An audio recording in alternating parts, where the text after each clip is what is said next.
경제과학센터에 국가 예산을 지원하는 사업도 그때 이태수 교수님께서 들고 오셨는데요. 같은 팀으로 일을 하셨는데, 이거 진짜 중요하니까 꼭 해야 된다고 이렇게 저한테 강압하듯이, 엇박 찌르듯이 이렇게 하셨습니다. 그래서 제가 뭣도 모르고 이태수 교수가 이야기하시니까 가서 지원을 했는데, 지금도 1년에 300만 원도 채 안 되죠. 한 달에. 그때 좀 더 세게 해가지고 막 한 30만씩 지원해준 걸 만들었어야 되는데, 그걸 제대로 못했던 게 많이 후회가 됩니다.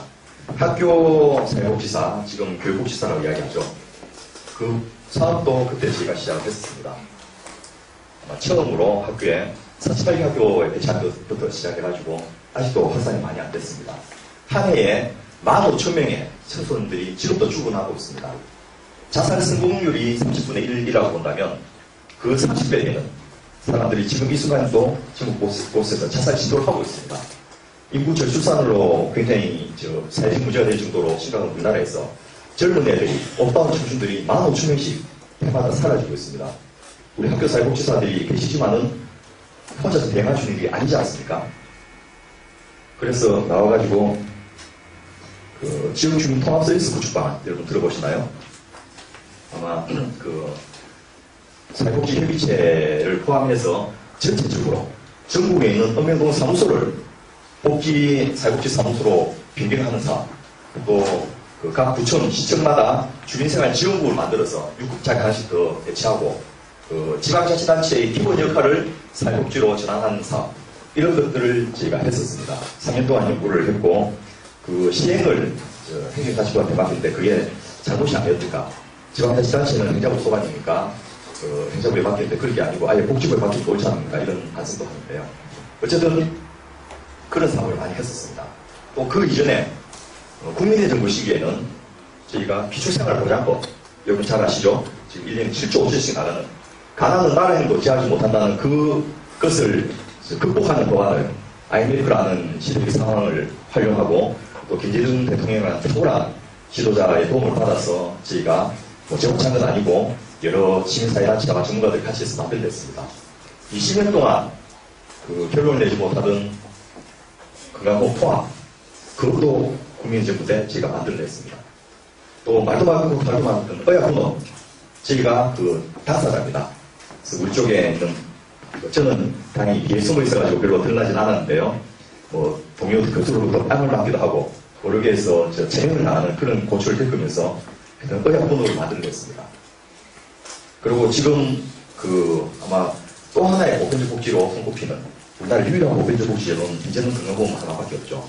또 하나로 손꼽히는 보육정책, 지금 올해 2012년 예산이 8조 500억입니다. 그것에 담당 중국장을 저희가 했었습니다. 그때 당시 사기부처, 보육시설 담당하는 보건복지부, 유치원을 담당하는 교육부, 또 농어촌 보육시설 담당하는 농림부, 또 직장보육시설 담당하는 노동부, 사기부처의 보육 관련 예산이 다 합쳐서 사실 760억밖에 안 되는 그 시기에 전면적인 보육 정책을 재구상해서 해마다 50%씩 정액을 해서 지금 MB정부 들고 나서도 저희가 세웠던 정책이 하나도 바뀌지 않으면서 계속 정수 발전되어서 현재는 연간 8조 500억이라는, 물론 작년 연말에 통과시키면서 지방자치단체의 예산을 반영을 안 해서 지금 광역지자체장들은 반발을 하고 있지만 어쨌든 선거를 앞두고 있기 때문에 또 그 예산 반영이 될 겁니다. 그렇게 해서 8조 500억이 나가는 그런 사업들을 만들어냈습니다. 그런데 여러분 지금 일하시기 좀 나아졌습니까? 옛날같이 사회복지 전담공무원들이 줄을 지어서 바로 사는 그런 일들은 좀 줄다 하더라도 여러분이 열심히 방문강원 사업을 한다든지 학교 복지 사업을 한다든지 해도 세상이 별로 다르지 않지 않습니까? 도대체 이유가 뭐죠? 제가 오늘 여기 오기 전에는 지적장애인 학부모들과 간담회를 했는데 활동 도우미를 좀 더 확보해서 시간 늘려달라든지 또 있을 수 있는 그룹홈이라든지 수용시설을 좀 더 만들어달라든지 이런 것에 대한 구체적인 이야기를 좀 나누다고 하는데요. 그런 것들을 조금만 더 해준다고 해서 이런 분들의 삶이 좀 나아지실까요? 물론 필요합니다. 해야죠. 취약계층을 대상으로 하는 복지제도는 국가의 의무입니다. 너무 적어서 문제지. 무슨 이것 때문에 경제가 어렵다든지 이런 거는 그야말로 시팔각 거짓말입니다. 근데 문제는 그걸 한다고 해서 우리 국민들의 삶이 좀 나아질까요? 여러분이 하시는 일들이 정말 보람있게 바뀔 수 있을까요? 그런 것에 대한 고민을 저희가 하게 되었습니다. 아까 우리 강의원 위원장님께서 공부하시는 걸 좋아한다고 했는데, 우리나라에서 공부를 하면 나만 안 뒤지는 사람들이 우리 복지과 소사이티에 꽤 많습니다. 우리 브로셔인데요. 한번 여러분 살펴보십시오. 함께하는 사람들을 이렇게 위에 보시면 최백모 대표님, 김태정 검찰총장을 잡아넣었던 우리나라 최초의 옷도비 특별검사 출신이지 않습니까? 삼행자 전도 서울대법대 나왔습니다. 또 밑에 있는 정책위원들 중에서 예를 들면 최근에 육수한 국가 팔려서 유명한 케임브리지 대학의 자주 교수님, 또 자주 교수님하고 같이 책을 쓰는 경제학 쪽의 정승일 박사님, 또 이번에 비례대표 3등으로 들어가시던 은수일 박사님, 이 조국 교수하고 같이 해서 산행원 청담 멤버이신데, 머리는 사실은 조국 교수보다 은수일 박사가 훨씬 더 좋습니다. 정말 사업장 포커스를 돌아다니면서 10년을 우리나라에 있는 870만 비정규직 문제를 어떻게 해결할 것인지 연구를 해가지고 한국노동연구원을 현재부로 세우려고 했었어요. 근데 살려주는데 조건이 딱 하나 있다. 은수미를 쫓아내면 우리가 노동연구원을 살려주겠다. 이렇게 할 만큼 뛰어난 겁니다. 이런 사람들이 모여가지고 1년 내도록 토론을 했습니다. 도대체 우리나라의 문제가 뭔지, 우리가 뭘 잘못했는데, 이 국민정부와 참정부에서 정말, 물론 정치인들도 많고 정치꾼들도 많습니다. 근데 전문가들도 꽤 많이 들어갔거든요. 그래서 중요한 일들을 많이 했는데, 왜 국민들은 물경 550만 표를 이명박 대통령에게 몰아주면서 탄핵시켰는지. 그리고 MB가 되고 나자마자 한 2년 만에 국민들 기대는 사상이 깨졌지 않습니까? 그러니까 잃어버린 10년이라 이야기하시는 그 동안에 땅을 사랑하셨을 뿐인 건지, 공부를 하나도 안 하셨는지, 하여튼 정권 바뀌어도 별로 달라진 게 없어요. 그래서 이것은 어느 대통령을 한두 명 바꿔서 될 것도 아니고, 똑똑한 국회의원을 몇 명 더 나서시키다고 될 것도 아니고, 근본적으로 우리나라의 시스템의 문제구나 라는 생각을 저희가 하게 됐습니다. 그래서 우선 전반부에 제가 간단하게 우리나라에서 왜 복지국가가, 그것도 그냥 복지국가가 아니고 이 역동적인 복지국가, 보편적 복지국가가 필요한지에 대해서 말씀을 드리고,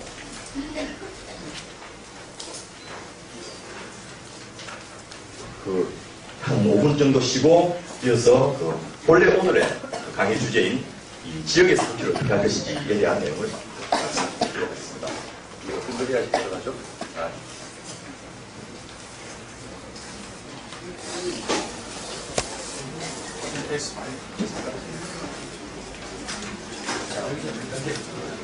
넘겨야 됩니까? 예. 자, 대한민국의 문제라고 일반적으로 이야기하면 우리 국민들은 대외적으로 약하네요.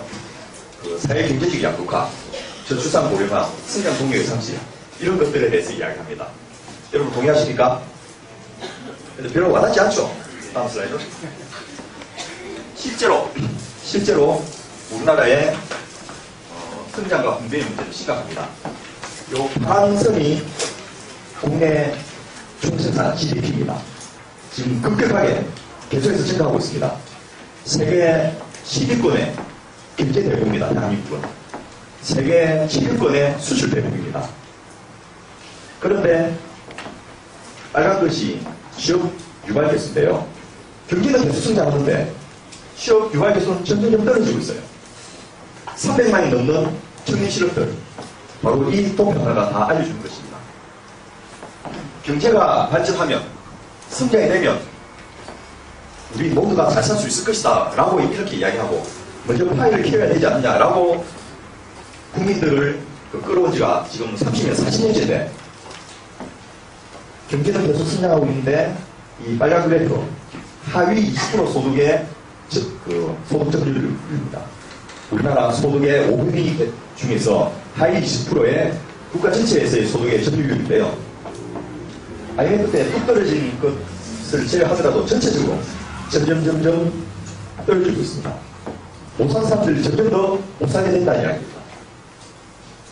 낙수 효과, 트리클다운 이펙터, 더 이상 대한민국에서는 존재하지 않습니다. 그러니까 경제가 아무리 성장해도 수출이 아무리 잘 되어도 여러분 삶이 별로 나아지지 않는 거예요. 다음 슬라이드. 빈곤이 불평등은 점점점 높아지고 있습니다. 빨간 것이 시장 소득을 중심으로 하는 상대적 빈곤율 선이고요. 이 파란 선이 진위 개수입니다. 진위 개수는 낮을수록 좋다는 이런 건 아시죠? 그런데 90대 이래로 계속해서 악화되고만 있습니다. 대한민국이 아프리카 정도 되는 대륙에 갖다 놓으면 57개국 중에서 짱입니다. 감히 근접할 나라가 없어요. 그런데 세계 1등부터 4등까지 미일 지금은 소가 러시아죠. 미일 중료가 전부 우리 주변에 있습니다. 그러다 보니까 12권 정도 되는 큰 나라인데도 별로 쪽을 못 펴고 있죠. 국제적으로도 별로 힘이 없는 것을 떠나서 경제력이라는 측면에서도 우리가 가진 수출이라든지 국민총생산이라든지 이런 것에 비해서 별로 반영이 와닿지가 않는 거예요. 여러분 올해 국민소득이 1인당 25,000불입니다. 4인 가족 기준으로 10만 불입니다. 10만 불이면 우리 돈으로 얼마죠?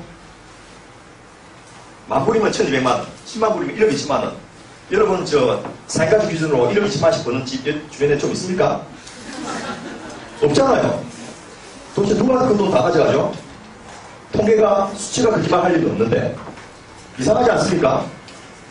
다음 슬라이드. 거기다 더 하나 더 심각한 것은 바로 인구의 감소입니다. 아직은 여러분이 별로 체감을 못 하시는 것 같은데요. 여기 혹시 50대 계십니까? 50대 분들 옛날 고등학교 마치고 대학교 갈 때 일제고사 쳤죠? 100만 명 쳤어요. 저희 40대 학력고사 쳤죠? 80만 명 쳤습니다. 지금 30대 그리고 현재 요즘 수능 치면 몇 명 치죠? 재수생까지 포함해서 67만 명 정도 칩니다. 지금 초등학교 5학년 이하 여기 학교에 계신 분도 있으니까 잘 아실 거예요. 한 반에 1년에 태어난 아동이 50만 명 넘은 지가 한 번도 없습니다. 평균 47만 6천 명입니다. 무슨 황금 대시비 그때 좀 많이 늘었죠? 그래도 50만 명 넘지 못했습니다. 지금 전국에 11,300개 초중고등학교 있는데 학급당 학생 수를 평균으로 35명인데요. 이 35명 학생 수는 인구 80만 명을 중심으로 세팅되어 있습니다. 그런데 서울에 있는 우리나라 초등교육에 효실하는 효재초등학교 이런 데가 입학생이 2명밖에 안 됩니다. 지금 교과고 홈페이지 들어가보면 아직도 전국에 폐교들 임대합니다, 분양합니다. 지금 이것이 연도별로 인구 구성 곡선인데요. 14세 이하 어린애들은 점점 줄어들고 어르신들은 점점 늘어나는 거 이것을 쉽게 알 수 있습니다. 이 가운데 있는 소위 말하는 경제활동이고 만 15세부터 64세까지 우리나라에 15살짜리가 일하러 간 데가 있습니까? 64세까지 근무할 수 있는 직장이 있습니까? 제일 힘센 교장 선생님도 요즘 62세까지밖에 못하죠. 실제로 경제활동에 종사하는 인구는 아마 남자들 같은 경우에 군대 갔다 오고 그렇죠? 또 성수사수 해가지고 취업 준비했어. 빨라도 아마 30세 정도는 돼야지 겨우 생활전선에 경제활동에 참여할 수 있게 되고요. 여성도 대학 졸업하고 바로 취직되는 경우는 거의 없으니까 거의 한 27, 8세 정도 돼야 됩니다. 그리고 55세까지 근무하는 직장도 요즘 별로 없죠. 사후정예 하지 않습니까? 45세 정도 되면 이제 대강 옷 보고 나갈 준비해야 돼요. 그러다 보니까 실제 생산 가능 인구 요 가운데 있는데요. 파란 것이 경제활동 인구라면 실제 생산 가능 인구는 요거밖에 안 됩니다. 다행히도 아직은 2010년도, 2015년도 요 사이에는 이 빨간 선을 표시한 여기 생산 가능 인구, 경제활동 인구가 가장 많은 시기입니다. 그런데 2019년을 기점으로 우리나라는 총 현재 한반도에는 50만 명이 거주하고 있습니다. 그 중에 100만 명이 외국인이거든요. 그래서 4,900만 명 정도인데 2019년은 4,934만 명을 기점으로 총 인구가 감소합니다. 더 심각한 것은 유년 인구 감소와 노년 인구 증가인데요. 제일 심각한 것은 생산 가능 인구의 감소입니다. 2016년 몇 년 뒤죠? 4년. 이 통계만 할 때, 낼 때까지 해도 4년 뒤인데요.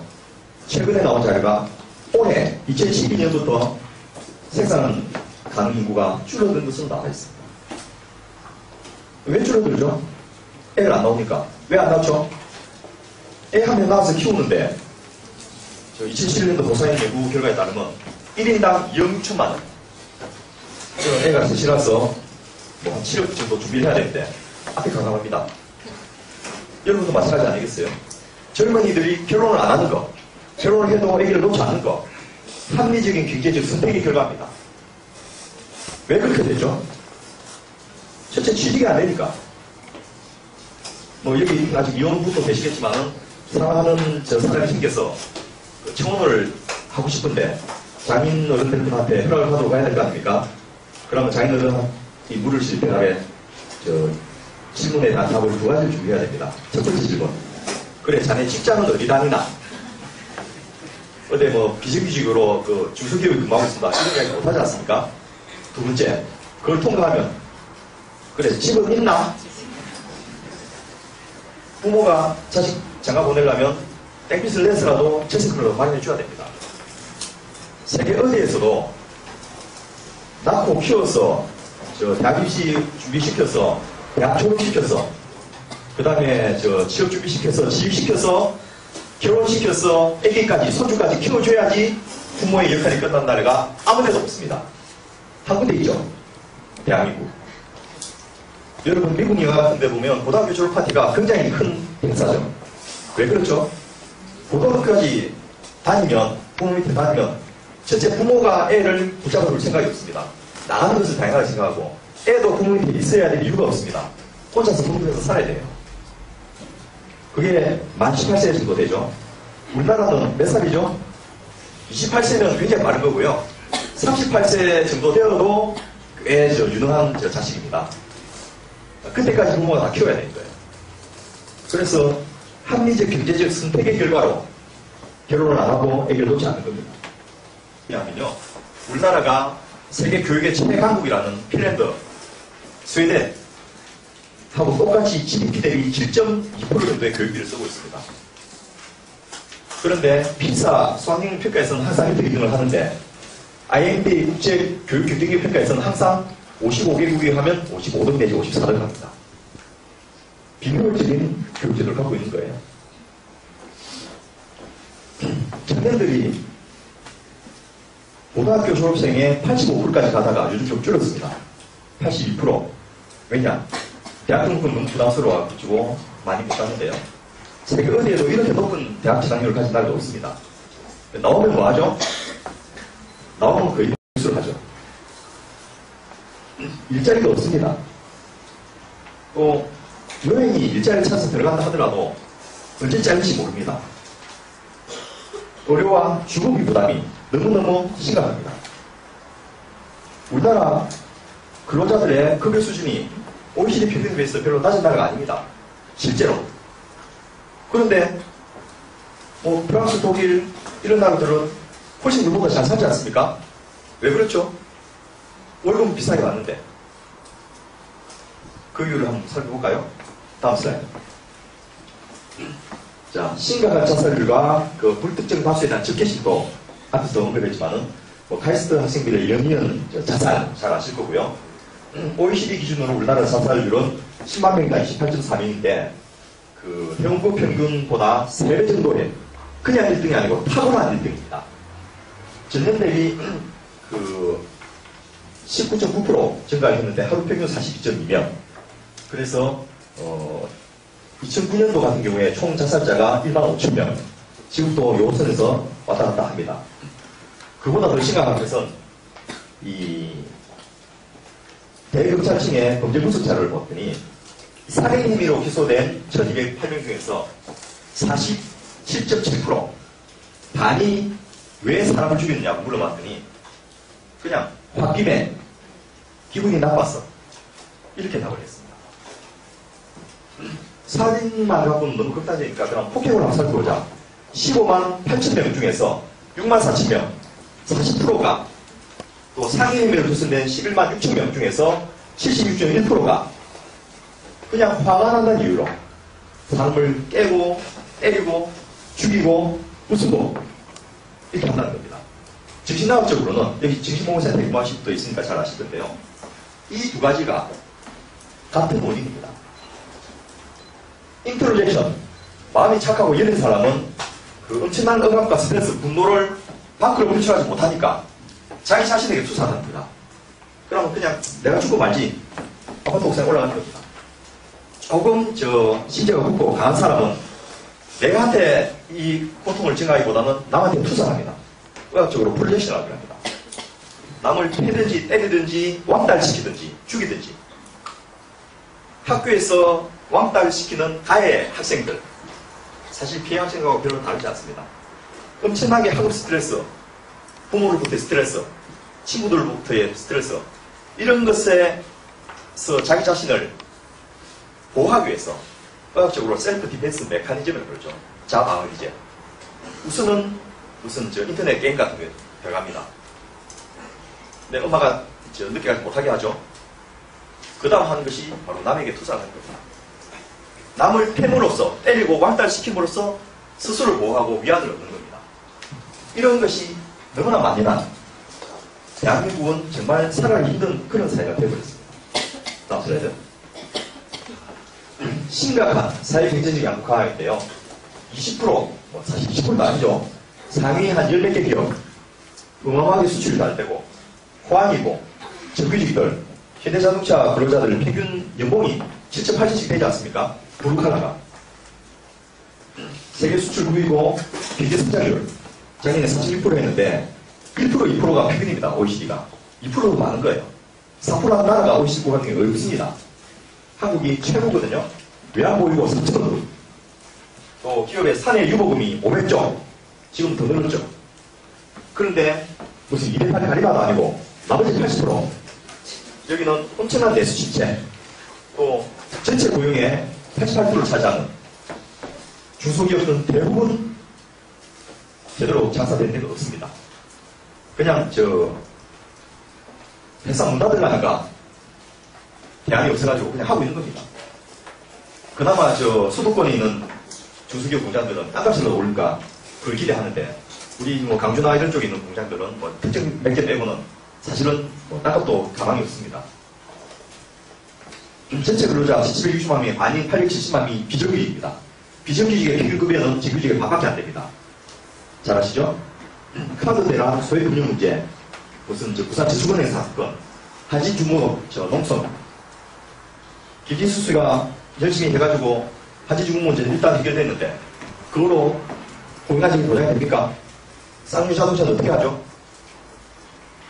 유승기업은 아직도 그 상태 그대로 아닙니까? 대학생들 자기네에서 올해 또 죽불시 하고 있습니다. 다음번에, 적어도 이번에 대통령 후보로 나온, 다음번에 대통령을 하겠다는 후보들은 이런 문제에 대해서 답을 해야만 됩니다. 그런데 잠재적인 대권 후보라고 하시는 분들, 우리 박근혜 대표님부터 비롯해가지고 오늘 우리 구청장님도 아마 그 대권 후보들을 검증하는 그 모임에 가셨던 걸로 아는데요. 거기 나온 후보들이 이런 문제에 대해서 답을 하는 사람을 여러분 본 적이 있습니까? 두 번째, 대권 후보가 여기에 대해서 절절절 모범답을 깨고 있다 한들 그 사람이 이런 문제를 해결할 수가 있을까요? 다음 슬라이드.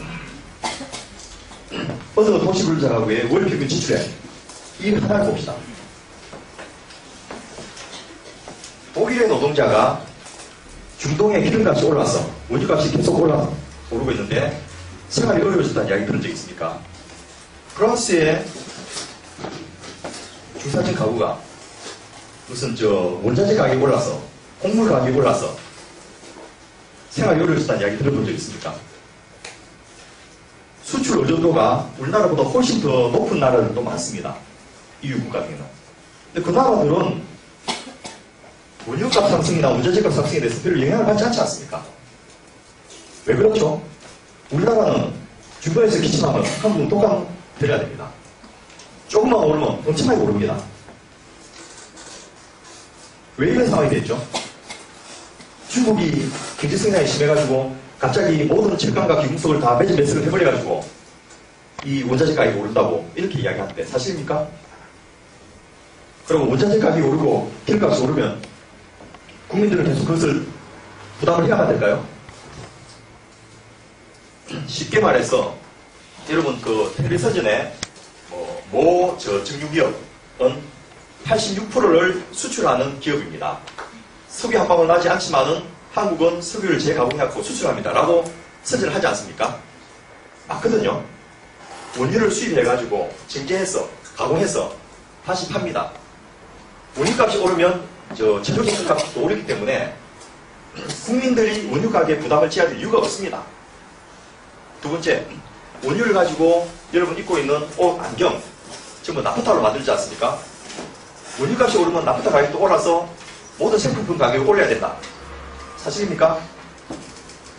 나프타 가격이 오르면 생필품 가격도 오르지만은 그 가격으로 인해서 수익도 더 많아지기 때문에 기업들이 버는 수익도 더 많아지는 거예요. 그래서 임금 수준만 측정하다면, 분배만 제대로 된다면 원유 가격이 오른 것이 국민의 생활의 압박으로 와 있어야 될 이유가 전혀 없습니다. 그런데 지난 정부도 그렇지만 현 정부가 어떻게 했죠? 외환형평채기금, 우리 사대강 개발이 22조 4천억, 또 부자감세 92조, 이것만 억울하게 생각하시는데 외환형평채기금에서 수십조가 날아갔습니다. 왜 그렇죠? 원화를 낮게 유지해서 수출 경쟁력을 키워주려고 국민의 세금으로 그걸 매입을 해준 거예요. 덕은 대기업들만 다 보고 돈은 국민들 다 내고, 무슨 국민이 공새끼도 아니고 재주는 곰이 부리고 돈은 떼는 놈이 번다고. 왜 이런 구조가 계속해서 양산되면서 개선이 안 되죠? 이번 4.11 총선에서 대기업 정수들이 끝나고 나서 안도의 한숨을 쉬었다는 거 아닙니까? 경제민주화 하겠다는 사람 다 공천도 안 해주고, 또 세게 하겠다는 정당은 제2정당으로 전환해버리고, 이 정도면 대통령 선거도 끝나도 별로 어려움이 없겠네요. 살만하겠네. 이런 식으로 생각을 한 거예요. 그렇다고 재벌을 깨버리면 그 문제가 해결될까요? 갈갈이 나눠가지고 한 100개쯤 기업으로 재벌을 해체해버리면 분배가 공정이 될까요? 유럽의 국가들은 재벌이 없어서 그렇게 잘 먹고 잘 사는 겁니까? 국민수도 5만 불, 8만 불을 달성하고 있는 겁니까? 우리 가계부에서 그 답을 한번 찾아보자 합니다. 애가 어린이집이든지 유치원이든 다니면 적어도 한 달에 애 하나당 2, 30만 원, 둘이면 한 50만 원. 초등학교 다니면 좀 더 많아지죠. 중고등학교 다니면 한 달에 500만 원 과외 수업비로 나가야 됩니다. 부모님 550만 어르신들 중에서 75%가 자기 소득이 하나도 없습니다. 그 말은 자녀들이 주는 이전소득, 용돈으로 생활할 거 아닙니까? 자녀가 시원찮으면 한 20만 원, 대면한 직장 있으면 한 50만 원씩 매달 드려야 됩니다. 자기 노후소득에 대한 보장이 없습니다. 연금보험 한 달에 적어도 2, 30만 원씩 쳐서 넣어야 됩니다. 주택관리비요. 자기 집에서 샀는지, 그러면 은행 융자를 끼고 있으니까 올리고 상환을 해야죠. 단세를 내면 매달 단세가 나갑니다. 이거 안 쓰면 현재 생활이 안 되지 않습니까? 또 자기가 자가용 몰지 않아도 대중교통수단을 이용하다 하더라도 교통비용, 이거 역시 마찬가지로 고정비용입니다. 도시구역자 평균소득이 372만 정도 된다고 하는데, 물론 이것도 사실적 평균입니다. 왜냐하면 상위소득자가 많기 때문에 실소득은 372만 원 되지도 않지만은 370만 원을 받는다 하더라도 거의 200만 원 가까운 돈이 고정지출로 나와버리니까 국민들이 쓸 수 있는 돈이 없는 거예요. 경제가 우리나라 역사상 가장 호황기에 접어들고 수출이 세계 9등이나 되는데도 불구하고 실제 국민들이 쓸 돈이 없습니다. 그러니까 내수가 엉망이죠. 전체 수익 중에서 75%를 수출 대기업이 다 벌려들고 있고 내수 부분이 25%도 채 안 됩니다. 이마트, 홈플러스 영업규제 한 달에 한 번씩 몰면 재래시장에 상관합니까? 영향력이 0.3% 있다고 이렇게 분석이 나왔죠. 재래시장이 좀 나아진들 골목상권은 살아납니까? 우리나라가 자영업자 비중이 전체 근로자의 30%입니다. 이 말은 다른 나라들은 평균적으로 전체 근로자의 10% 내지 15%입니다. 우리나라는 2배 내지 3배가 되는 이유가 뭡니까? 직장이 없으니까, 또 잘리면 갈 데가 없으니까. 제일 많이 하는 게 뭐죠? 치킨집. 실제로 우리나라가 인구 대비로 가장 많은 닭을 소비하는 나라입니다. 왜냐? 치킨집이 제일 많기 때문에 닭을 많이 먹어야 되는 거예요. 대학을 나온 자녀가 그리고 초봉 한 150 내지 180, 또 한 5년차 신차 준비만 200, 250 이렇게 받아야 될 자녀가 아버지가 하는 치킨집에서 치킨 배달합니다. 엄마가 하는 신학소에서 꼭 갖다 주기도 합니다. 캐시가 오니까 먹고는 살아요. 걔가 벌어들여야 될 귀의 수입 전혀 못 벌고 있는 것 아닙니까? 그 아이를 키우면서 10년 동안 들렸던 교육 투자 비용에 대한 회수도 전혀 못하고 있는 겁니다. 무엇보다 제일 큰 것은 그 아이가 가진, 그 청년이 가진 능력이 사회발전에, 경제성장에 전혀 기여를 못하고 있다는 겁니다. 이것은 더 이상 특정 지도자의 잘못은 아니다. 특정 정당의 잘못도 아니다. 대한민국의 시스템을 바꿔줘야만 되겠다. 라는 결론에 저희가 도달했습니다. 다음 슬라이드. 그래서 저희는 보편적 복지국가를 헌법으로 만들어봤습니다. 보편적 복지를 통해서 삶의 부담을 완화시켜주자. 매달 고정 지출되는 비용을 내가 내 월급에서 내지 않아도 되도록 만들어주자. 그걸 통해서 일자리를 좀 더 만들어보자. 그리고 그 돈을 쓰지 않아도 되면 또 일자리가 많아지면 가처분 소득이 증가할 거 아닙니까? 그리고 그 가처분 소득을 통해서 내수 경제를 좀 활성화해보자. 이런 결론에 도달했습니다. 쉽게 말해서 그냥 복지의 확대가 아니고 보편적 복지의 틀을 넘어서 복지 국가라는 단계까지 진행된 이유는 더 이상 복지는 시혜적인 것 이런 개념이 아니고 국가의 시스템으로서 경제를 활성화할 수 있는 동력으로서 필요하겠다라는 결론에 도달한 겁니다. 실제로 그런 제가 살펴봅시다. 다음 슬라이드. 첫째, 돈이 있느냐 없느냐 이거 질문 가장 많이 하시는데요. 제가 있다 없다 이야기는 안 하겠는데 다른 나라로 비교를 한번 해드리겠습니다. 국민소득 1만 불과 2만 불 시대에 각 나라별 GDP 대비 복지 비용을 얼마나 지출했는지 미국이 78년도, 일본이 81년도, 스웨덴은 77년도, 독일은 79년도 국민소득 만 불을 달성했습니다. 그때 당시에 미국, 일본은 13.7%, 10.4%, 스웨덴은 27.8%, 독일은 25.7%. 근데 그 시기에 우리나라는 5.3%를 했습니다. 당연히 유능한 나라죠. 남들의 거의 6분의 1 쓰면서 나라를 유지하고 있었습니다.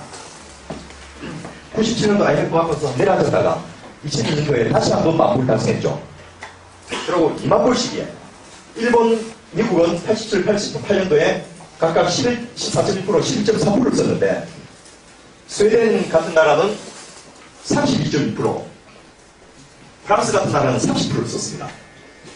그런데 한국은 이 시기에도 마찬가지로 GDP 대비 5.7%만 사회복지 비용을 쓰고 있었습니다.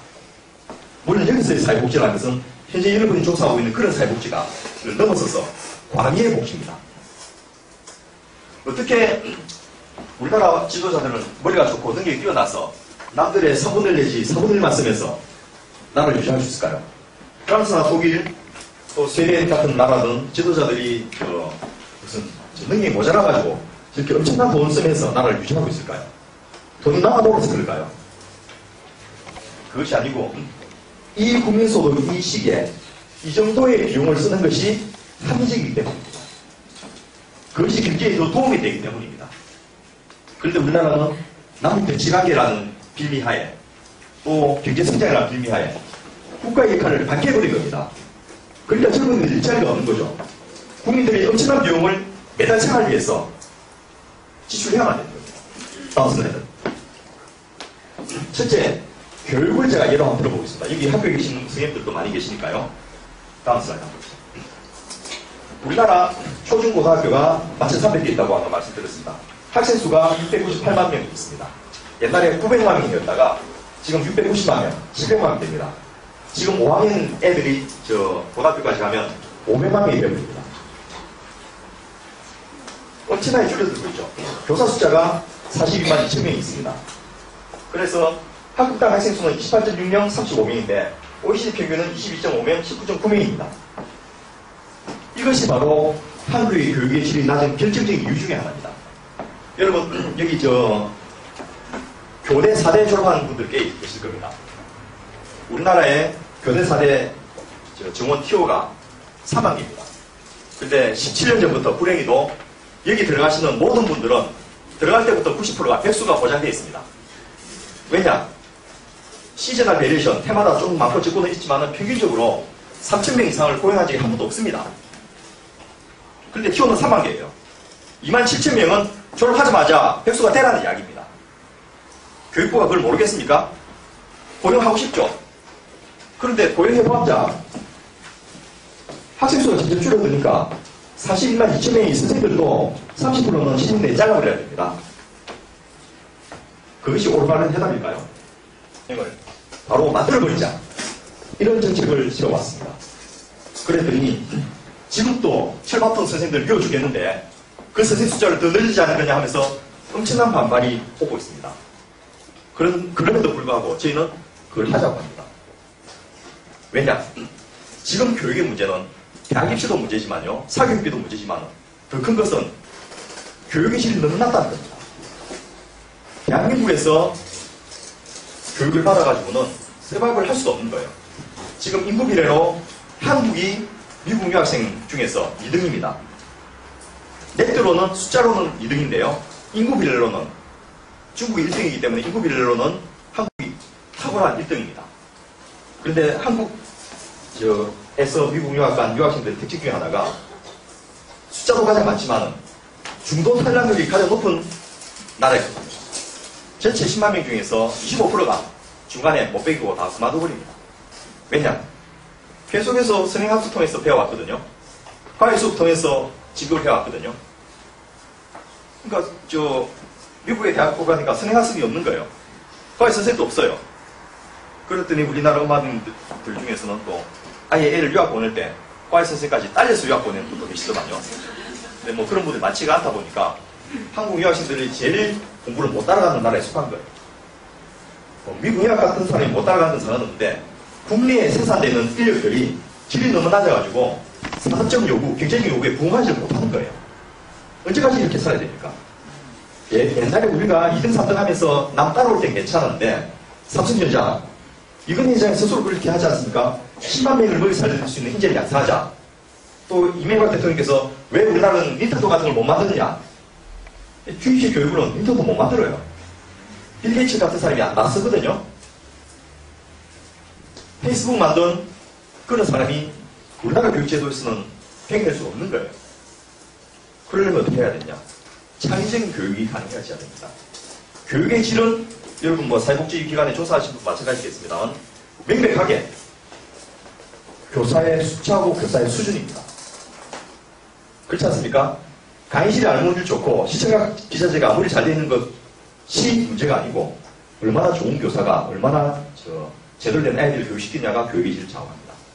그래서 저희는 현재 우리나라 상태에서 OECD 평균으로 바로 가자. 지금 2년 뒤에 이 초등학교가 300만 명, 5년 뒤에 이 중학교가 150만 명, 8년 뒤에는 고등학교까지도 150만 명 되어버립니다. 소위 말해서 내비둬도 8년이면 OECD 평균하고 똑같이 되어버립니다. 8년이 기다리지 말고 지금 당장 58,925명을 고용해가지고 올 이번 대선에서 이걸 이슈로 삼아서 이걸 하겠다는 제도를 탄생시켜서 교사 6만 명, 그리고 교사들을 도와줄 수 있는 행정 지원 인력, 교사들 자꾸 때문에 애들 잘 못 가르치려 하니까 4만 명을 고용해서 10만 명을 초중고등학교에 때려버리면 교육의 질이 확실히 달라질 수 있다. 라는 생각을 저희가 하게 됐습니다. 이것은 저희 생각만이 아니고 교육계에 있는 여러 학자들이 연구한 결과이기도 합니다. 그리고 IMD 세계적인 경희대학원에서 한국에 리코멘드한 내용이기도 합니다. 유네스코 같은 데서 한국 정부에다가 제안한 내용이기도 합니다. 선생들 그 며느리 잡기는 마스시장에서 1등이죠. 자기 자식은 선생이 되기를 원하는데 선생 숫자를 늘리는 것에 대해서 국민들은 대단히 불신을 합니다. 근데 교사 숫자를 확실히 늘려주고 그걸 통해서 우리 교육의 질이 확실히 개선될 수 있고 그걸 통해서 우리가 불필요한 사교육을 하지 않아도 되고 그렇게 한다면 이 정도 지출을 할 수 있는 거 아니겠습니까? 여기 학교 교직원하고 교사만 10만 명의 신규일자가 있습니다. 따라서요. 실행 가능성과 실효성 있는 등록금 지원 정책. 지금 민주당은 반값 등록금을 4.1 총선에서 공약했습니다. 해마다 4조 7천억씩을 등록금 지원으로 넣겠다고 합니다. 저희는 거기에 대해서 반대를 합니다. 등록금을 지원해줘봤자 교육의 질이 개선되지 않는다. 그리고 반값으로 지원해주면 생활비는 어디서 나오느냐.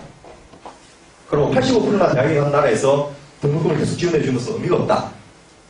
등록금 완전 후불제를 저희는 주장합니다. 등록금 플러스 매달 80만 원 생활비까지를 지원을 해주는데 무이자를 해주자. 무이자. 명목 무이자가 아니고 실질 무이자라 해가지고 물가상승률을 반영한 그런 무이자를 유지를 해서 대학에 다니게 하되 책임은 자기가 지도록 하자. 그리고 취직해서 일정 소득이 되면 그때부터 갚아나가게 하자. 그리고 대신에 국가 재정은 100개 정도의 혁신대학에 적어도 인간 이전돼서 3조씩을 직접 지원해주자. 지원해주면서 425개의 대학들에 대해서 지분을 요구하자. 참여정부에서 관세이사 한두 명 넣으려고 하다가 공익사 넣으려고 하다가 사립학교 개정에 대해서 반발이 부딪혀고 결국 못했지 않습니까? 넣어달라고 사정하지 않는다. 돈을 200억, 300억씩 받으려면 공익사 한 명 넣어주고 안 받으려면 하지 마라. 근데 1년, 2년은 견딜 수 있는데 10년이면 2천억 내지 3천억입니다. 받은 대학하고 안 받은 대학은 평가의 차이가 날 수밖에 없습니다. 그렇게 해서 국가가 지원하는 것이 교수 숫자 확보, 또 대학교 도서관 장소 숫자 확보, 실험 시설과 기자재 확보, 교육의 질의 개선으로 지금 이게 되게 해주자. 그리고 국가가 지원하는 만큼을 등록금을 줄여주자. 생활비까지 지원하는데 1년에 이자 비용 1조 2,640억 듭니다. 10년이면 11조 듭니다. 그런데 이 정책과 다른 복지정책과 같이 하면 일자리가 생기기 때문에 걔들이 빨리 취직해서 이 돈을 갚기 시작할 수 있습니다. 그래서 저희가 10년, 20년, 11년씩 해봤는데 실행 가능한 것으로 나왔습니다. 바로 이런 정책을 해야지 등록금에 대한 부담을 실질적으로 경감시킬 수 있고 대학 교육의 질을 높일 수가 있습니다. 그리고 능력이 안 된 대학은 문을 닫게 해야죠.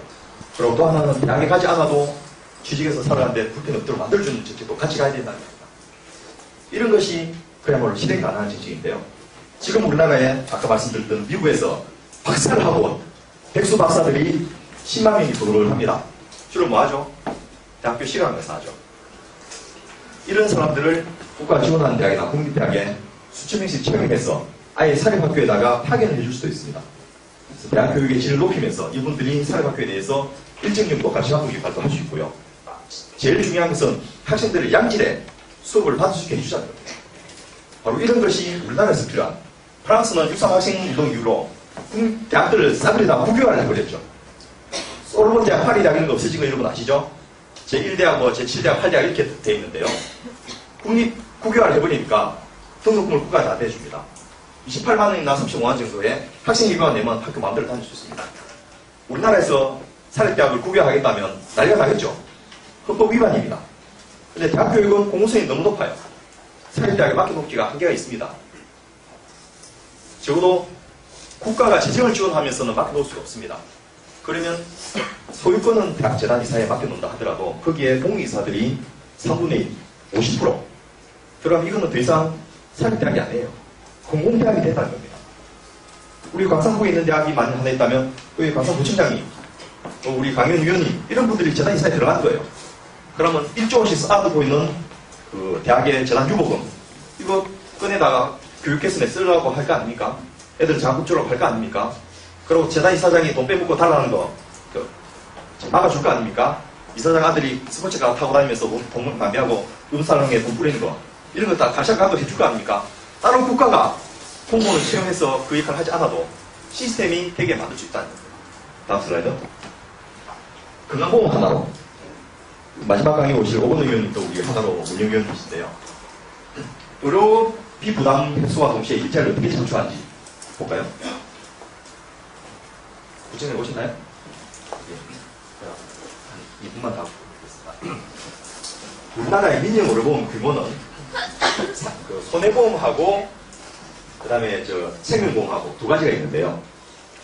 생명보험이 연간 16조, 손해보험이 연간 11조 4천억, 합쳐서 22조 내지 18조 원 정도로 추산하고 있습니다. 정확한 수치는 아무도 모릅니다. 국민들이 의료에 대한 부담 때문에 해마다 GDP 2%, 28조 원 정도를 민간보험에 내고 있는 거예요. 그런데 여러분 서울에 가보신 적 있으신 분 알겠지만은 서울에서 제일 높은 빌딩들, 강화문에 있는 교보 빌딩, 어디 거죠? 교보생명 빌딩이지 않습니까? 여기에 있는 63 빌딩, 누구 거죠? 대한생명 거지 않습니까? 왜 보험회사들 그렇게 엄청난 빌딩들을 가지고 있을까요? 이상하지 않습니까? 보험회사의 그 순익이 원체 커가지고 빌딩을 짓지 않을 수 없는 거예요. 안 그러면 세금을 뺏기게 되니까. 근데 왜 수익이 그렇게 크냐? 이 민간보험의 평균 환급률이 자기가 낸 데 비해서 가장 많이 받는 것이 60%입니다. 돌려받을 수 있는 확률이. 관리운영비, 예정사업비 이런 이름으로 평균 40%를 씁니다. 40%를 그냥 보험회사에 주는 거예요, 여러분이. 민간보험이 가입한 것만으로. 그리고 이 보험회사들은 그 돈을 가지고 하도 돈이 많으니까 빌딩을 짓습니다. 그 빌딩은 보험가입자들이 낸 돈을 지은 빌딩인데 자기 빌딩이에요. 그리고 자기 회사는 공짜로 거기 들어서서 사무실 씁니다. 교보생명 같은 경우는 세계 각국에 제일 좋은 대사관들이 많이 들어와 있습니다. 그 임대료 수익은 전부 자기가 가집니다. 이런 제도가 좀 여러분 이상하지 않습니까? 그런데 이런 제도가 있을 수 있는 이유가 딱 하나입니다. 건강보험의 보장률이 너무 낮아가지고 암보험을 들지 않으면 너무나 불안한 거예요. 그런데 국민건강보험은 관리운영비가 많아도 5% 미만입니다. 그리고 그거는 국가가 또 지원을 해줍니다. 그래서 다음 슬라이드. 국민이 70% 국민은 2.7조 원을 내고 상위 30%의 국민들, 자산사들은 3.8조 원을 냅니다. 현재 건강보험의 그 부담률이 이렇게 되어 있습니다. 자기가 1인당 11,000원씩, 가구당 33,000원씩만 더 내면 요것에 따라서 사용주가 4조 4천원을 더 내게 되어 있습니다. 현재 건강보험법에. 그리고 전체 사용주하고 그 보험가입자 낸 돈의 20%를 국고에서 지원하게 되어 있습니다. 3조 4천원이 따로 옵니다. 국민들이 2조 7천원하고 3조 8천원 해가지고 6조 2천원을 내면, 6조 5천원을 내면 14조 원이 신규로 조성이 됩니다. 그러면 건강보험 보장률을 90%까지 만들 수 있습니다. 1년 총액으로 본인 부담이 100만 원 넘어가면 무조건 보험에서 100%다 커버해 줄 수 있습니다. 그러면 어떻게 될까요? 첫째, 계약연한 지금 현재 여러분 드러난 보험들 전부 해지할 수 있습니다. 주관증산하면 좀 손해볼 수 있겠죠. 근데 계속 넣으면 넣을 만큼 40% 이상 뺏기니까 이건 빨리 끊는 게 이득입니다. 그거 하나 먹고요. 그 다음에 또 하나가 추가로 보험을 더 내지 않아도 되는 거예요. 건강보험에서 다 해주니까. 유럽의 대부분의 나라들, 영국은 NHS, 국가가 세금을 해줍니다. 독일은 NHI, 민간 국영보험을 하되 전부 보험을 해결합니다. 본인 부담금이 앞에서 말씀드렸듯이 1년 토탈 해가지고 100만 원 이상 넘지 않는 정도의 수준입니다. 그렇게 하지 않는 나라는 이번에 좀 경제 위기를 겪고 있는 그리스, 무슨 이태리, 또 스페인 이런 나라들밖에 없습니다. 복지를 많이 하는 나라일수록 경제가 훨씬 더 잘 되고 그렇지 않습니까? 복지를 많이 하는 나라일수록 국민 부담이 훨씬 적고 물가도 훨씬 더 안정되는데 이상하게 복지를 적게 하는 나라들이 상대적으로 경제 위기도 불안하죠. 이상하지 않습니까? 조중동은 자꾸 복지 때문에 나라가 망한다고 하는데 그 노래를 한다면 많이 쓰는 북쪽인 나라들은 더 빨리 망해야 될 건데 북쪽인 나라들은 점점 더 잘 되고 남쪽이 이상하게 마피아가 득세하고 이런 나라들 돈 빼먹는 부정비리가 많이 하는 이런 나라들만 좀 안 되고 복지를 많이 하는 나라일수록 오히려 더 경제 성장이 잘 되는 이런 이유가 뭘까요? 다음 슬라이드. 이렇게 하고 나면 어떤 일이 생기냐면 우리나라에 미국이 인구가 4억 명이지 않습니까? 한국은 인구가 5천만이라고 쉽게 계산하면 인구는 6배가 미국이 더 많은데 간호사 숫자는 미국이 110만 명인데 한국은 액팅하는 간호사, 활동하는 간호사가 10만 2천 명밖에 안 됩니다. 간호면허는 지금 14만, 15만 명까지 나와 있는데 반밖에 일을 안 한다는 거죠. 그런데 100명 상당 간호사 숫자는 미국이 136명인데 한국은 27.9명입니다. 4배가 넘죠, 미국이. 다음 슬라이드. 자, 간호사, 의료기사 다 합쳐가지고 해봤더니 2004년도에 오스트리아는 10.8명, 오스트라리아는 10.8명, 캐나다는 13명, 이태리도 10.4명, 노르웨이는 20.6명, 20.5명인데요. 한국은 4.6명입니다. 이게 무슨 이야기인 줄 아십니까? 여러분, 가족 중에 누가 아프면 무조건 직장을 그만두고 여성이 가서 간병을 해야 됩니다. 간호사 숫자가 OECD 평균의 3분의 1, 4분의 1밖에 안 되니까 간호사가 해야 될 것을 간호조무사가 하죠. 조무사가 해야 될 일을 간병인이 합니다. 간병인이 해도 될 일을 가족들이 합니다. 마누라가 무슨 변호사든지 법관이든지 상관없어요. 자식 새끼 아프면 무조건 그만두고 와서 애 봐야 돼요. 여러분 좋아하는 CSI나 이런 영화 보면 누가 총살 입어서 병원에 입원해 있으면 야진 침대 가다 놓고 그 옆에서 간병하는 거 본 적 있습니까? 아무도 없잖아요.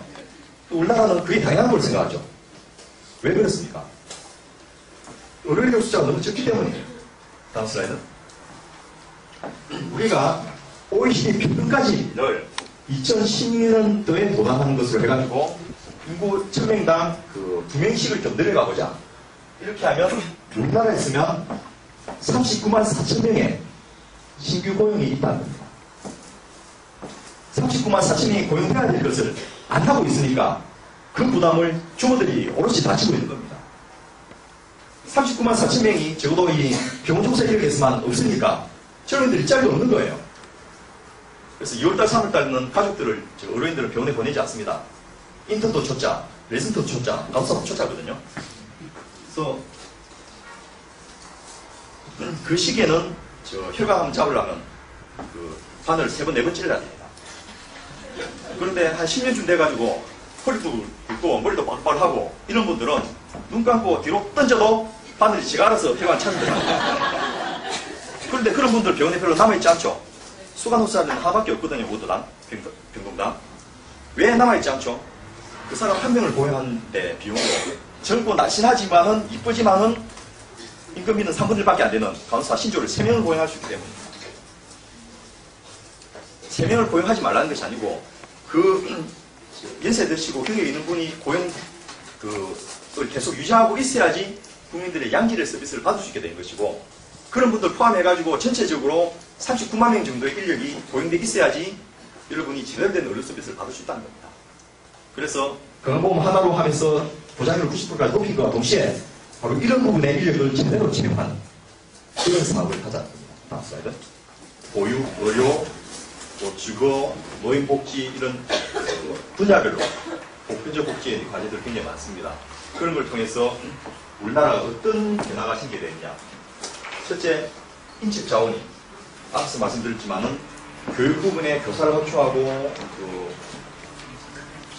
행정 지원 인력도 더 보충하고 당장은 돈이 조단위로 듭니다. 하지만 그걸 통해서 양질의 우수한 인력들이 양성되게 되면 그 인력들이 어차피 사람 태어난 숫자는 한계가 있지 않습니까? 고급 인력이 대면될수록 국가적으로 훨씬 더 유리하다는 겁니다. 청소년들이 불필요하게 85보다 무조건 대학에 의무적으로 가야 되는 것이 아니고 원하는 사람이 대학에 갈 수 있도록 하고, 취직해서 자기가 하고 싶은 일을 하다가 필요하면 다시 대학에 가고, 이렇게 대학에 갈 수 있는 기회를 한 인생에 3번쯤 주면 어떨까요? 고등학교 마치고 간 사람은 자기가 돈 내서 공부물질을 다니게 하고, 직장에 다니다가 더 필요해서 교육을 받는 사람은 생활비를 지원받으면서 대학에 다닐 수 있도록 하고, 정년퇴임을 해서 55세에 다시 대학 공부를 하고 싶은 사람은 생활비에다 학비까지 국가 다 보태주면서 교육을 시키는 거예요. 그러고는 4년 동안 재교육을 다시 시키고 20년을 더 써먹는 거예요. 과연 그게 가능할까? 젊은 친구들도 입장이 없는데 말이야. 이런 걱정하시죠? 실제로 그렇게 합니다. 여러분, 정몽균 회장이, 정주윤 회장이 나와가지고, 현대조선소 건설하던 공익강화하는 거 여러분 기억을 하십니까? 내가 말이야 하면서, 인공위성 사진, 울산만에 나온 인공위성 사진과, 거북선이 나오는 저 집회 두 개를 걸고서 영국의 투자가를 설득했다 이런 말을 하는데 그 말씀은 사실입니다. 네, 영국의 그 투자가가 정주영 회장이 좋아서 투자를 한 것이 아니고 그 전에 일본이 조선산업 세계 1등이었습니다. 그런데 인구가 고령화 되고 생산이 낮아지고 임금이 상승하니까 한국에 그 이전하는 게 훨씬 더 합리적이기 때문이거든요. 일본 전에는 스웨덴, 노르웨이, 핀란드가 조선산업의 1등 국가였습니다. 그리스는 오나시스 같은 분은 이제 해운 산업이죠. 조선하고는 다릅니다. 배 만드는 것은 노르웨이, 스웨덴 같은 데가 제일 잘했습니다. 그런데 일본이 20년 전에, 스웨덴, 노르웨이가 40년 전에 자기들이 각각 1등을 할 때 마치 지금의 대한민국처럼 세계 조선업 1등부터 5등까지가 전부 한국 업체들 아닙니까? 그렇게 할 때 스웨덴이 노사정 합의를 했습니다. 조선산업을 문을 닫기를 결의를 했습니다. 황당하죠? 제일 잘 나가는 시기에 그것을 더 오랫동안 끌어먹어가지고 돈을 모아야 되는데 문을 닫기를 결정한 거예요. 왜냐? 지금 1등이란 말은 앞으로 더 이상 올라갈 데가 없다. 유지를 아무리 오래 시킨다 하더라도 일본의 추격, 저임금에다가 그 젊은 노동력이 따라오는 그 추격을 극복할 수 없다. 방법은 넘기는 거다. 하나하나 넘겼습니다. 마치 우리나라가 크루즈선 아시죠, 여러분? 화학유람선, 또 드릴시 들어보셨어요? 대한대 1조가 넘습니다. 10억 불 시작한 거. 이런 거를 STX가 건조한 지가 채 5년이 안 됩니다. 그 전에 스크류 만든 기술 받았고요. 그 전에 엔진 만든 기술 받았습니다. 그러니까 선박에다 철판 붙여가지고 유수선 만들고 컨텐츠 만든 거, 그건 아주 초보적인 기술입니다. 지금 중국이나 동남아가 우리보다 훨씬 더 잘합니다. 그런데 스웨덴, 노르웨이 같은 나라가 그런 저급 기술부터 하나씩 해외로 이전시키고 마지막까지 고급 기술을 갖고 있었어요. 스크류가 배 전체 사이즈를 보면 50분의 1도 안 되는데 거기가 10분의 1 정도의 가격을 하는 굉장히 높은 부가가치를 가집니다. 그런 것들은 마지막에 주는 거예요. 그러면서 칠판 용접하던 노동자, 망치질하는 노동자를 재급을 시켰어요. 자기가 근무하던 당시에 받던 급여의 평균 90%, 나중에는 90%가 너무 심하지 않느냐 해가지고 85%를 2년 동안 주면서 학비를 국가가 무상으로 다 지원했습니다. 그러니까 용접하던 노동자가 공인회계사가 됐어요. 망치질하던 노동자가 국제 변호사가 됐어요. 그래서 이 사람들이 고급 인력을 대면서 많은 임금을 받고 산업 구조가 고도화되는 거예요. 스웨덴의 세계적인 기업들이 어마어마하게 많습니다. 인구가 1000만 밖에 안 돼요. 그런데 왜 그런 거대 기업들이 스웨덴에 많느냐? 거기 가면 고급 인력들이 있거든요. 여러분, 10톤 트럭, 스카니아 보신 적 있나요? 길거리 제일 많이 다니는 트럭이죠. 본사가 스웨덴입니다. 제약기업 중에서 세계 1등, 2등을 다투는 아스트라제네카, 그것도 본사가 스웨덴에 있어요. 스카니아 트럭은 중국에서 생산하고 동남아에서 생산합니다. 스카니아 트럭을 설계하는 사람, 디자인하는 사람, 마케팅하는 사람, 파이낸싱하는 사람, 이런 사람이 스웨덴 본사에 다 있는 거예요. 고급 인력들이 있어야지 먹고 살 수가 있으니까. 부가가치를 창출해낼 수 있거든요. 생산 자체는 얼마든지 아웃소싱 해도 된다. 이런 철학과 개념을 갖고 있는 거죠. 그리고 그런 고부가치의 기술은 고급 인력을 통해서만 나온다는 거죠. 그리고 이분들은 노동시간이 대단히 적습니다. 노동 부분 잠깐만 이야기하겠습니다. 우리나라가 자살률이 세계 1등인데 2등하고 엄청난 차이를 나타내는 1등이라는 이야기가 했는데요. 근무시간에 있어서도 세계 탑입니다. 그냥 탑이 아니고 얼마 전까지 우리나라가 2,700시간을 근무했습니다. 주 5일제를 강제하면서 2,400시간 지금 근무를 하고 있습니다. 예, OECD 평균이 1,700시간입니다. 그 갭이 얼마나 큰지. 독일에는 그 노동조합하고 정부가 협상을 할 때요, 주 3일만 근무하겠다라는 것이 노동조합이 요구가 아니고 정부가 요구하는 겁니다. 노동조합은 우리는 임금 때문에 주 4일 근무해야 되겠다, 이렇게 싸움을 합니다. 제가 네덜란드에서 공부를 할 시간이 좀 있었는데 8시간 근무는 똑같아요. 그런데 출근 시간, 퇴근 시간, 점심 시간을 근무 시간을 다 포함시켜 주더만요. 집이 멀어서 오는데 2시간, 가는데 2시간 걸리니까 회사에 와서 3시간밖에 일 안 해요. 저래갖고 전화가 안 하나 싶은데 계속 잘 먹고 잘 사는 거예요. 우리나라가 맞벌이 부부가, 아니, 남편이 혼자서 돈 버는 집안의 경우에 남성의 가사노동 시간은 22분입니다. 여성은 6시간 30분인가 해요. 그런데 맞벌이가 되면 남자 여자 같이 벌면 남성의 노동 시간은 1분이 늘어납니다. 여성은 2시간이 줄어듭니다. 왜? 첫째, 안 하고 만다. 두 번째, 그냥 빨래가 널려있고 집안에 문지부동이 되어도 못하는 거예요. 두 번째, 도우미를 쓴다. 자기 월급의 상당 부분을 아줌마한테 줘야 되는 거예요. 그런데 남성들을 보고 왜 가사 노동을 좀 안 해? 안 하시면 그게 됩니까? 회식도 업무의 연장이야. 틀린 말 아니지 않습니까? 애 봐야 된다고 쪼를 집에 가버리면 그런 사람들 직장에서 쓰려고 합니까? 실제로 2,400시간이 아니고 사실은 하루 10시간씩 다들 근무하시죠. 여러분 여기서 교육받는다고 해서 낮에 근무시간 줄여줍니까? 그런데 이 문국현 사장이 이야기했던 사주 유교대제, 2타임 근무하고 2타임을 쉬는 거예요. 그리고 그 2타임 중에 한 타임은 또 공부를 하게 안 하고, 실제로 일주일에 한 3일 정도밖에 근무 안 해요. 근데 유한 킴벌리, 세계 킴벌리 체인 중에서 돈 제일 많이 법니다. 특허 가장 많습니다. 승승장구 하는 거예요. 그 시간에 직원들이 공부하고 연구해요.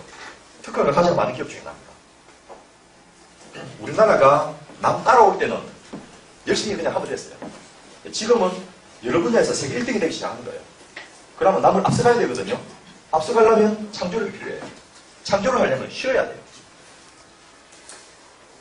그래서 근무 시간을 획기적으로 줄여줘야 됩니다. 아까 간호사 이야기 제가 했는데요. 3사람이 할 것을 한 사람이 하고 있다는 이야기 했지 않습니까? 그 2사람만큼을 더 채용해서 적어도 39만 명 정도를 더 고용할 수 있다 했는데 다른 부분도 마찬가지입니다. 노동시간을 줄여주고 줄인 만큼을 더 고용해야 되는 거예요. 저희가 국민의 정부 때 출산휴가 3개월을 했는데 그때 정경련하고 경청하고 마치 3개월 출산휴가를 주면 나라가 망할 것처럼 어마어마하게 반대를 했습니다. 그래서 김대중 대통령께서 2개월은 고용보험에서 해줄 테니까 너희들은 한 달만 돈 내라, 월급 주라, 이렇게 하고 교육 시작했습니다. 지금 나라가 망했습니까? 출산휴가 안 가는 게 오히려 이상하죠. 지금 우리나라는 육아휴직 2년씩 하는 거 상상도 못하죠. 그런데 마찬가지로 몇 년 지나면 육아휴직 2년을 안 하는 사람이 이상한 사람으로 여기저기 그런 날이 올지도 모르고 와야 말입니다. 여자 혼자서 낳고 키우라 하면 누가 애 놓겠습니까? 그렇지 않습니까? 여성들이 상시적으로 애 놓고 쉬었다 와도 자리가 없어지지 않는 나라. 교사가 선호된다는 이야기 앞에서 했는데 왜 교사가 선호되죠? 애 놓으러 가면 비가지 교사가 땜빵 해주지 않습니까? 교사는 되면서 공무원이 안 될 이유가 있습니까? 공무원이 되면서 공기업을 어떻게 줄 이유가 있나요? 공기업을 국가가 지원해주면서 민간기업을 안 해주는 게 논리가 타당하나요? 국가가 세금으로 받은 돈으로 민간기업에서 120% 내지 130%의 추가 고용을 할 수 있도록 임금을 줘버리면 그만큼을 덜 근무해도 되는 거 아닙니까? 마음 놓고 애 놓고 와도 되는 거거든요. 그동안에 쉬고 놀고 우리 구청장님 말씀하신 대로 해야지 창의력이 생깁니다. 그럼 고용이 더 됩니다. 지금은 너무 적은 사람이 너무 많은 일을 하는 것이 문제입니다. 장애인들도 일을 할 수 있도록 해야 됩니다. 440만 명의 장애인인데 이 중에 중증 장애인은 몇 프로 안 됩니다. 다들 조금만 도와주면 할 수 있거든요. 활동 보조인을 써가지고 그 장애인을 일하게 하는 것이 국가적으로 훨씬 더 이득입니다. 더 큰 거는 어르신들입니다. 노인 노동입니다. 저급 인력은 해외에서 얼마든지 수입할 수 있습니다. 고급 인력들은 자국민을 우선하고 안 되면 외국에서 수입해야 됩니다. 스웨덴 같은 나라, 북유럽의 나라들이 석사 박사를 진행 장학금 다 줍니다. 외국인의 나라로. 왜냐? 자기 나라에서 초, 중, 고등학교, 대학교를 다 마친 사람이, 제일 우수한 사람이 그 나라에 유학 오거든요. 거기서 석사 박사 하고 나면 본국에 돌아가지 못해요. 자기 일자리 없으니까. 그러면 스웨덴을 위해서 일합니다. 물론 본국에 송금도 좀 하겠지만은 결국 10분의 1을 송금한다 하더라도 10분의 9는 스웨덴에서 벌어서 쓴다는 겁니다. 결국 스웨덴의 경제성장을 위해서 공부를 하게 하는 거예요. 아직은 우리나라는 외국인을 데리고 와서 하는 것은 힘듭니다. 있는 사람들 다시 교육시켜서 더 써먹어야 됩니다. 그것이 바로 보편적 복지 정책입니다. 인적자원 확보를 통해서 바로 그 경제성장을 하기 위해서도. 그래서 지금 요 정도 밖에 안 되는 생산 가능 인구를 이렇게 이 정도로 넓혀주는 그런 작업을 하지 않으면 급격하게 우리나라는 경제 성장률이 떨어질 겁니다. 유지 자체가 안 돼요. 그런데 이미 여러분들은 복지국가를 몇 가지 경험을 했습니다. 자, 예를 한번 들어보겠습니다.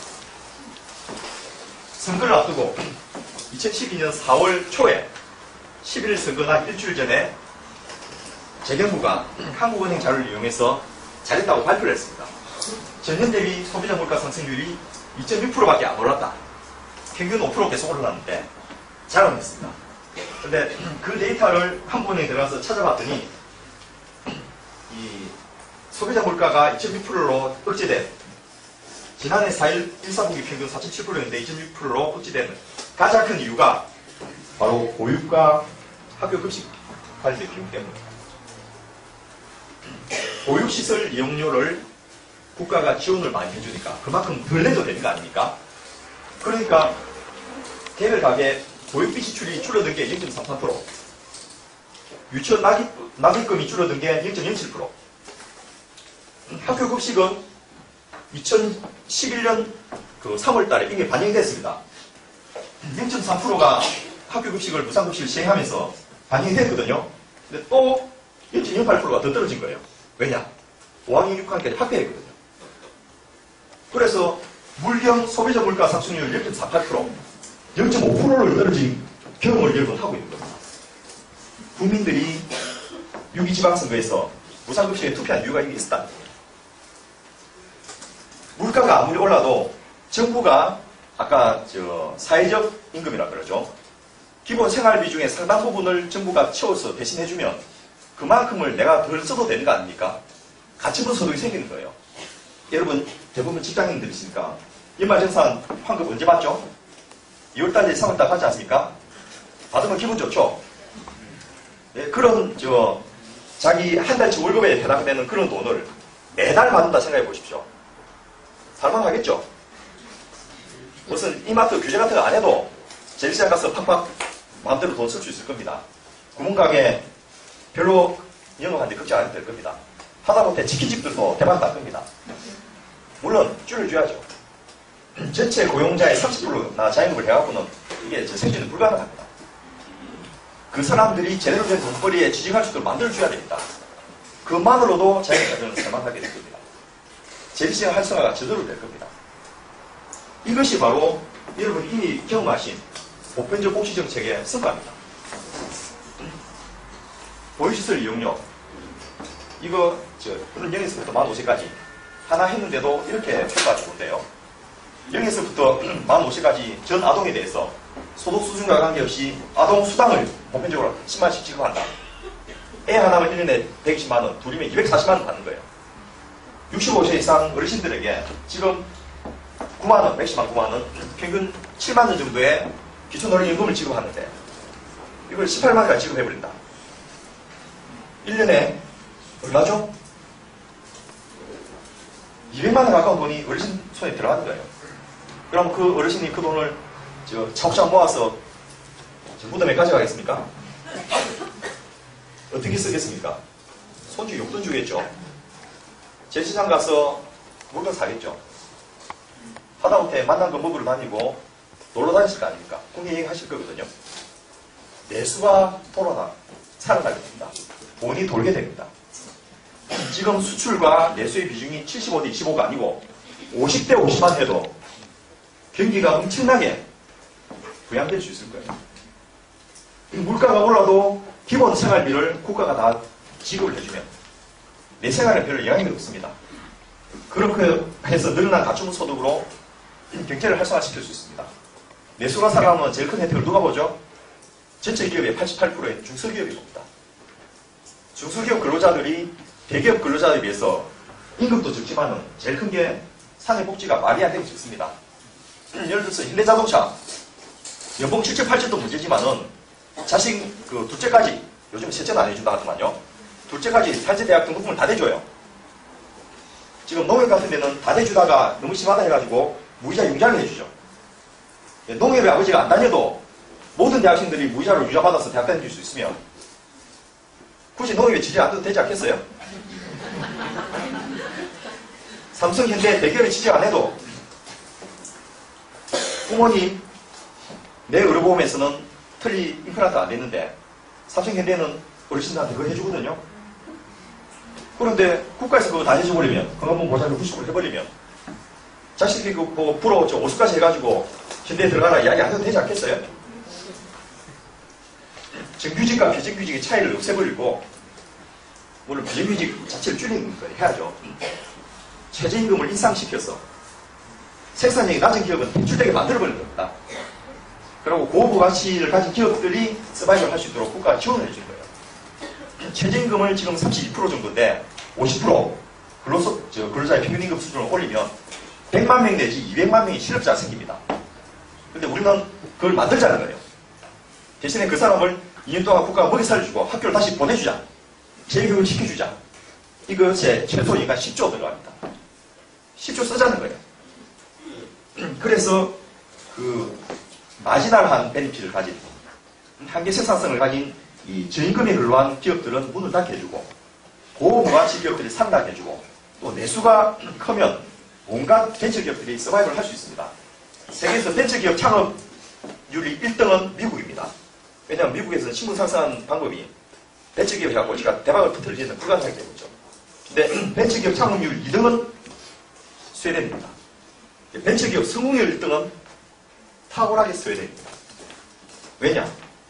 삼성전자 정도 다니는 그 인물도 좋고 성격도 좋고 훈련까지 제대로 받은 능력 있는 사람이 창업을 하면 성공 확률이 높지 않겠습니까? 우리나라 삼성전자의 과장이나 부장이 회사 그만두고 창업하겠다면 어떻게 되겠어요? 여보 미쳤어. 마누라는 가장 반대하겠죠. 아버지 시작 그만둔 날 다음 달부터 애들 많이 다 꺼내야 돼요. 받은 퇴직금 어떻게 안 까먹고 있을까? 이것만 제주도는 해야 됩니다. 그런데 국가가 교육 어려워 죽어. 노후소득보장까지 싹을 다 보장해주면 여보 하고 싶은 대로 해. 마음대로 할 수 있는 거예요. 그러면 그런 사람이 자기 아이들 갖고 나서 성공하는 거예요. 여러분 요즘 티켓몬스터 티모니가 이게 굉장히 유명하던데 그 카이스트 나오지 않아도 다들 그런 성공을 하는 거예요. 전 국민들이. 그런 식으로 해서 대한민국이 발전할 수 있다라는 것이 저희가 기억입니다. 그렇게 되면 복지국가가 되면 근로자들의 가구당 월 평균 지출액이 교육비, 부모님 용돈, 노후연금, 주택부금, 안보 싸그리 안 내도 되겠죠. 그러면 가만히 있어도 월 190만 이거는 이제 한국노사인구에서 나오는 데이터를 제가 쉽게 모디파이 한 건데요. 평균적으로 도시근로자 평균 소득에서 한 200만 원 정도가 더 생기는 거예요. 이렇게 국민들에게 갖춘 소득을 주자는 것이 바로 복지국가의 논리입니다. 스웨덴의 룰라 대통령은 이 저소득계층의 전 국민의 40%에 대해서 기본소득을 보장해 줬습니다. 그래서 80%가 중산층이 되게 하는 그런 것을 통해서 엄청나게 성공을 했죠. 근데 그거는 브라질같이 못산 나라에서만 가능해요. 우리나라는 이미 세팅이 된 나라예요. 그렇게 기본소득 보장해 주는 것이 현실적으로 어렵습니다. 그러면 가능한 방법은 뭐냐? 증세를 해가지고 있는 사람들에서, 물론 있는 사람만이 아니고 누구나 능력만큼 조금씩 더 내는 거예요. 근데 사회 양극화가 너무 심해가지고, 소득 양극화가 너무 심해가지고, 실제로는 아까 건강보험에서 잠시 보셨지만은 20%가 전체 세금의 80%를 내게 되어 있습니다. 나머지 80%는 조금씩 더 부담을 하는데 연간 10,000원, 20,000원 이 정도밖에 안 돼요. 그렇게 해서 나도 낸다. 나도 내 능력만큼 내니까 나는 내 소득에서 연간 10만원 더 낼 테니까 당신도 이건 이거고도 당신도 당신 소득에서 내만큼 더 내라. 그분들 1년에 한 1조씩 2조씩 벌지 않습니까? 그럼 2, 3천씩 더 내야 되는 거예요. 이게 누진율이기 때문에. 따로 증세를 하지 않아서 그만큼을 제대로 해줘도, 아니면 어제 신문 난 대로 임시투자세 공제, 삼성 한 군데에서 1조 2천억인가 가져가죠. 10대 재벌기업에서 거의 3조를 가져갑니다. 그거 고용창출로 연결 안 돼요. 그럼 폐지해버리면, 신용카드 소득 공제는 국민들이 반발을 많이 하지만 이거는 자기하고 상관없거든요. 아, 하면 좋지 라고 생각하면 할 수 있는 거예요. 그러면 3조 원의 신규 돈이 생깁니다. 3조 원 있으면 뭘 할 수 있죠? 사회복지전담 공무원들을 아마 몇만 명을 더 고용할 수 있을 거예요. 달라질 수 있습니다. 조세전 형식은 간단히 제가 이야기 드리겠는데, 저희가 아동수당이라든지 유상보육이라든지 교육의 질 향상이라든지 등록공포물제라든지 이런 걸 다 해서 국가재정에서 25조 9천억, 또 사회보험료 인상에서 14조 8천억 이 정도가 됩니다. 합쳐서 40조 정도 됩니다. 연간. 근데 한꺼번에 하는 것이 아니고 매년 이제 인차적으로 인상을 하는 건데, 이 25조 원 정도라는 것이 어떤 의미인지를 한번 살펴볼까요? GDP 대비 국가 재정의 규모인데요. 한국은 GDP 대비 30% 선에 왔다 갔다 합니다. OECD 평균은 40% 선입니다. 북유럽의 국가들은 50% 선을 사회복지 비용으로 앞서 말씀드렸듯이 국가 재정으로 씁니다. 물론 같은 재정을 쓴다 하더라도 우리나라는 국방비라든지 이런 비용이 꽤 있기 때문에 사실은 사회복지 비용은 이렇게 많지는 않습니다만은, 첫째 문제는 국가 재정 규모가 너무 작다는 겁니다. 재정 규모를 키워야 돼요. 두 번째로, 재정 중에서 정부 총지출 대비 공공분야 사회복지 지출, 이게 너무나 적어요. 전체적으로 54%, 53%, 51% 이렇게 쓰는데 한국은 26.3%. 사회복지 쪽에 너무 안 쓴다는 겁니다. 한강에 25개의 다리가 있는데 26번째 다리 놓는데 1조 5천억 됩니다. 그거 1년 늦게 놓으면 3천억씩 이런 돈 쓸 수 있습니다.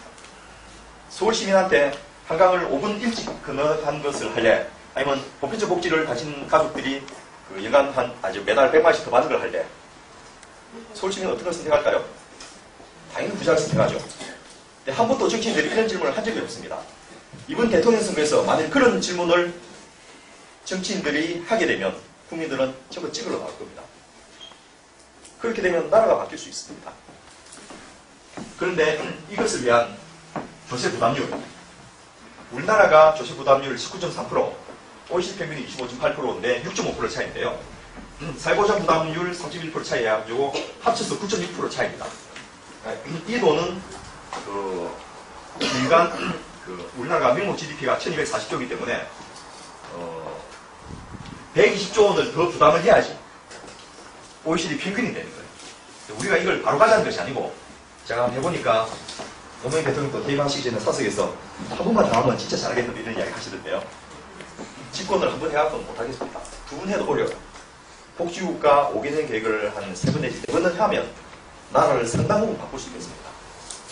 첫 번째 집권기간 중에는 참여정부 마지막만큼만 하자.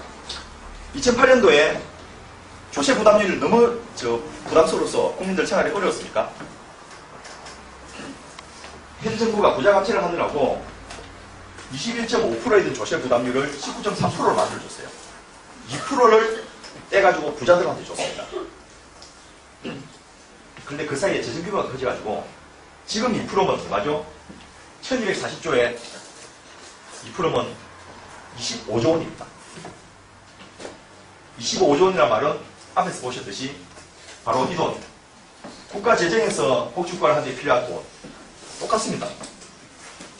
참여정부 마지막 정도에 마치 그 택시기사가 자기하고 전혀 상관도 없는 종부세 때문에 세금 폭탄이라는 놀이를 그 승객들에게 하고 다녔던 것처럼 세뇌가 돼가지고 그 자기한테 오히려 독이 될지도 모르고 그걸 떠들고 다녀서 이명박 대통령이 당선된 거 아닙니까? 만약 그럼 거꾸로 부자당 징세를 하면 그 혜택은 나머지 대다수 국민에게 돌아오면 되지 않겠습니까? 25조 원을 만들어서 아동수당, 무상모유, 등본 후불제, 건강보험 하나로 주거복지까지 다 해버리면 상당 부분 국민의 삶이 달라질 수 있습니다. 그런데 이거 중앙정부에서 해야지 우리가 뭐 할 수 있는 거 있겠어? 지역에서 할 수 있는 거 한번 찾아보겠습니다. 드디어 이제 여러분까지 자료를 예산으로 1인당 90만원, 4인 가족 기준으로 360만원인데 광산구 구민들에게 물어보면 부천으로부터 360만원 필요하느냐 물어보면 예스 하는 사람은 거의 없을 겁니다.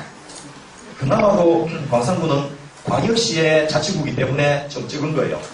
그 표를 제일 위에 보시면 인구가 16만 7천 명인 경북 A시, A 그대로 안동입니다. 안동시가 1년 예산이 6,836원인데요. 1인당 409만원, 4인 가족 기준으로 1,600만원입니다. 적은 돈 아니죠? 전북 B군, B하면 어디죠? 부안군입니다. 부안군 1년 예산이 물경 3,206원입니다. 주민 1인당 534만원, 4인 가족 기준으로 2,136만원입니다. 광역시의 자치구는 광역시의 예산이 크기 때문에 자치구 예산이 적지만은 보통 시군구 예산이 워낙 적은 편이 아닙니다. 근데 문제는 이 돈이 대부분 토목건설에 다 쓰여진다는 겁니다. 9페이지 보시면 광주광역시 광산구의 2012년 세구조를 보시면 전체의 국고보조금이 63.4%입니다. 그래서 지방세 14.8%, 세수입 8.4% 합쳐가지고 자체 조달 재원이 26.8%밖에 안 되고 75%를 국고나 다른 데서 지원을 받아야 됩니다. 재정 자립도가 그 광역시 중에서 굉장히 낮은 편에 속하는 거죠. 그리고 이 돈들도 투입되는 것이 보면 12페이지 그림을 한번 봐주시죠. 세출 예산, 요거는 본 예산만 해서 짠 건데요. 추경 들어가도 비율은 별로 다르지 않습니다. 일반 행정이 25% 들어가는 빼고는 55%가 사회복지 비용입니다. 광산구가 사회복지가 그렇게 잘 되나요? 여러분, 저 현장에서 돈 쓰기가 좀 넉넉합니까? 안 그렇잖아요. 왜 그렇습니까? 대부분 중앙정부에서 내려오는 돈에 매칭 펀드를 나와버립니다. 우리 민구청장님 왔다 가시지만은 이 3,448억 원 돈 중에서 본인이 마음대로 쓸 수 있는 돈이 연간 300억도 안 돼요. 그나마도 작년 연말에 그 무상보육한다고 MB가 택도 없이 찔러버린 통에 나머지 돈도 다 여기 지금 들어가게 돼버려가지고 홍해사업 하나도 못 하게 돼버렸습니다. 그래서 기본적으로는 중앙정부에서 세원 재배 부분을 해야 됩니다. 그래서 지방정부의 그 세수 자체를 늘리는 것도 해야 되고, 두 번째로 지방정부에서 나가는 돈 중에서 토목건설을 없애든지 줄이든지 해야 됩니다. 일본이 50년 자민당 집권을 끝냈던 제일 큰 독립 중에 하나가 2010년 선거에서 아동수당을 민주당이 내걸었습니다. 모든 가구에게 매달 36만원의 아동수당을 주겠다. 정권이 바뀌었습니다. 그런데 집권 2년째 총리가 사과를 했습니다. 아동수당을 지금 못해서 사과하는 것이 아니고 36만원 주기로 했는데 18만원밖에 못 줬으면 미안합니다. 올해부터 32만원 드리겠습니다. 라고 사과를 했습니다. 조중동에서 그런 이야기 여러분 한 번도 못 보셨죠? 간 나오토 정부부터 해가지고 하타야마 정부까지 계속해서 총리는 바뀌고 있는데 자민당은 돌아가자는 이야기 안 나오지 않습니까? 일본은 우리보다 훨씬 더 심한 토목건설 국가이거든요. 홋카이도 저 하루에 1000대도 안 다니는 그런 도로까지 사실상 다 깔았습니다. 여기 각사의 국제공항 가보신 분 있습니까? 우리나라 같이 영등도를 그 산을 까갖고 국제공항 만든 정도가 아니고 아예 바다를 메꿔가지고 국제공항을 만들었습니다. 스가루 해협 지나가고 오신 분 있나요? 혼슈하고 홋카이도를 연결한 해저해협 일본이 뚫었습니다. 세계 힐턴 기술 최고 1등입니다. 그래서 도마 해역도 일본이 뚫어줬어요. 그러니까 토목 건설에서는 세계 타이 추정을 고려하는 국가거든요. 그래서 어떤 결과가 얻었죠? 잃어버린 20년을 거쳤습니다. 나라가 쫄딱 망해버린 거예요. 물론 지금 부자는 망해도 3년 먹고 살겠다고. 아직도 일본은 꽤 괜찮은 나라입니다. 이미 최근 일본 가보신 분 느꼈겠지만은 쓰나미 때문만이 아니고 일본은 이미 쇠퇴해가고 있는 상태입니다. 우리는 그나마도 아직은 젊은 상태거든요. 조금만 더 빨리 복지국가로 전환을 하면 이런 부분을 상당히 줄이고 낭비를 막으면서 진행할 수가 있습니다. 구체적으로 뭘 할 수 있을 것인지 중간중간에 있는 내용들은 여러분 시간 나실 때 읽어보시면 되고요. 19페이지 보시면 국공립 보육시설과 보육시설의 분포도를 내는데요. 성북구가 인구가 50만이 넘습니다. 그런데 보육시설에, 국공립시설의 웨이팅 리스트가 10,000명이 넘습니다. 그래서 우리가 10분 도시라는 이름으로 걸어서 10분 거리 이내에 국공립시설이 위치해야 된다라는 컨셉에서 이것을 GPS가 표시를 해봤습니다. 갈 수 있는 데는 파란색, 못 가는 데는 빨간색. 빨간색이 많을수록 그 지역은 살기 어려우니까 이런 데를 정부가 지자체에서 시설을 더 만들어야 된다는 겁니다. 그래서 20페이지 보시면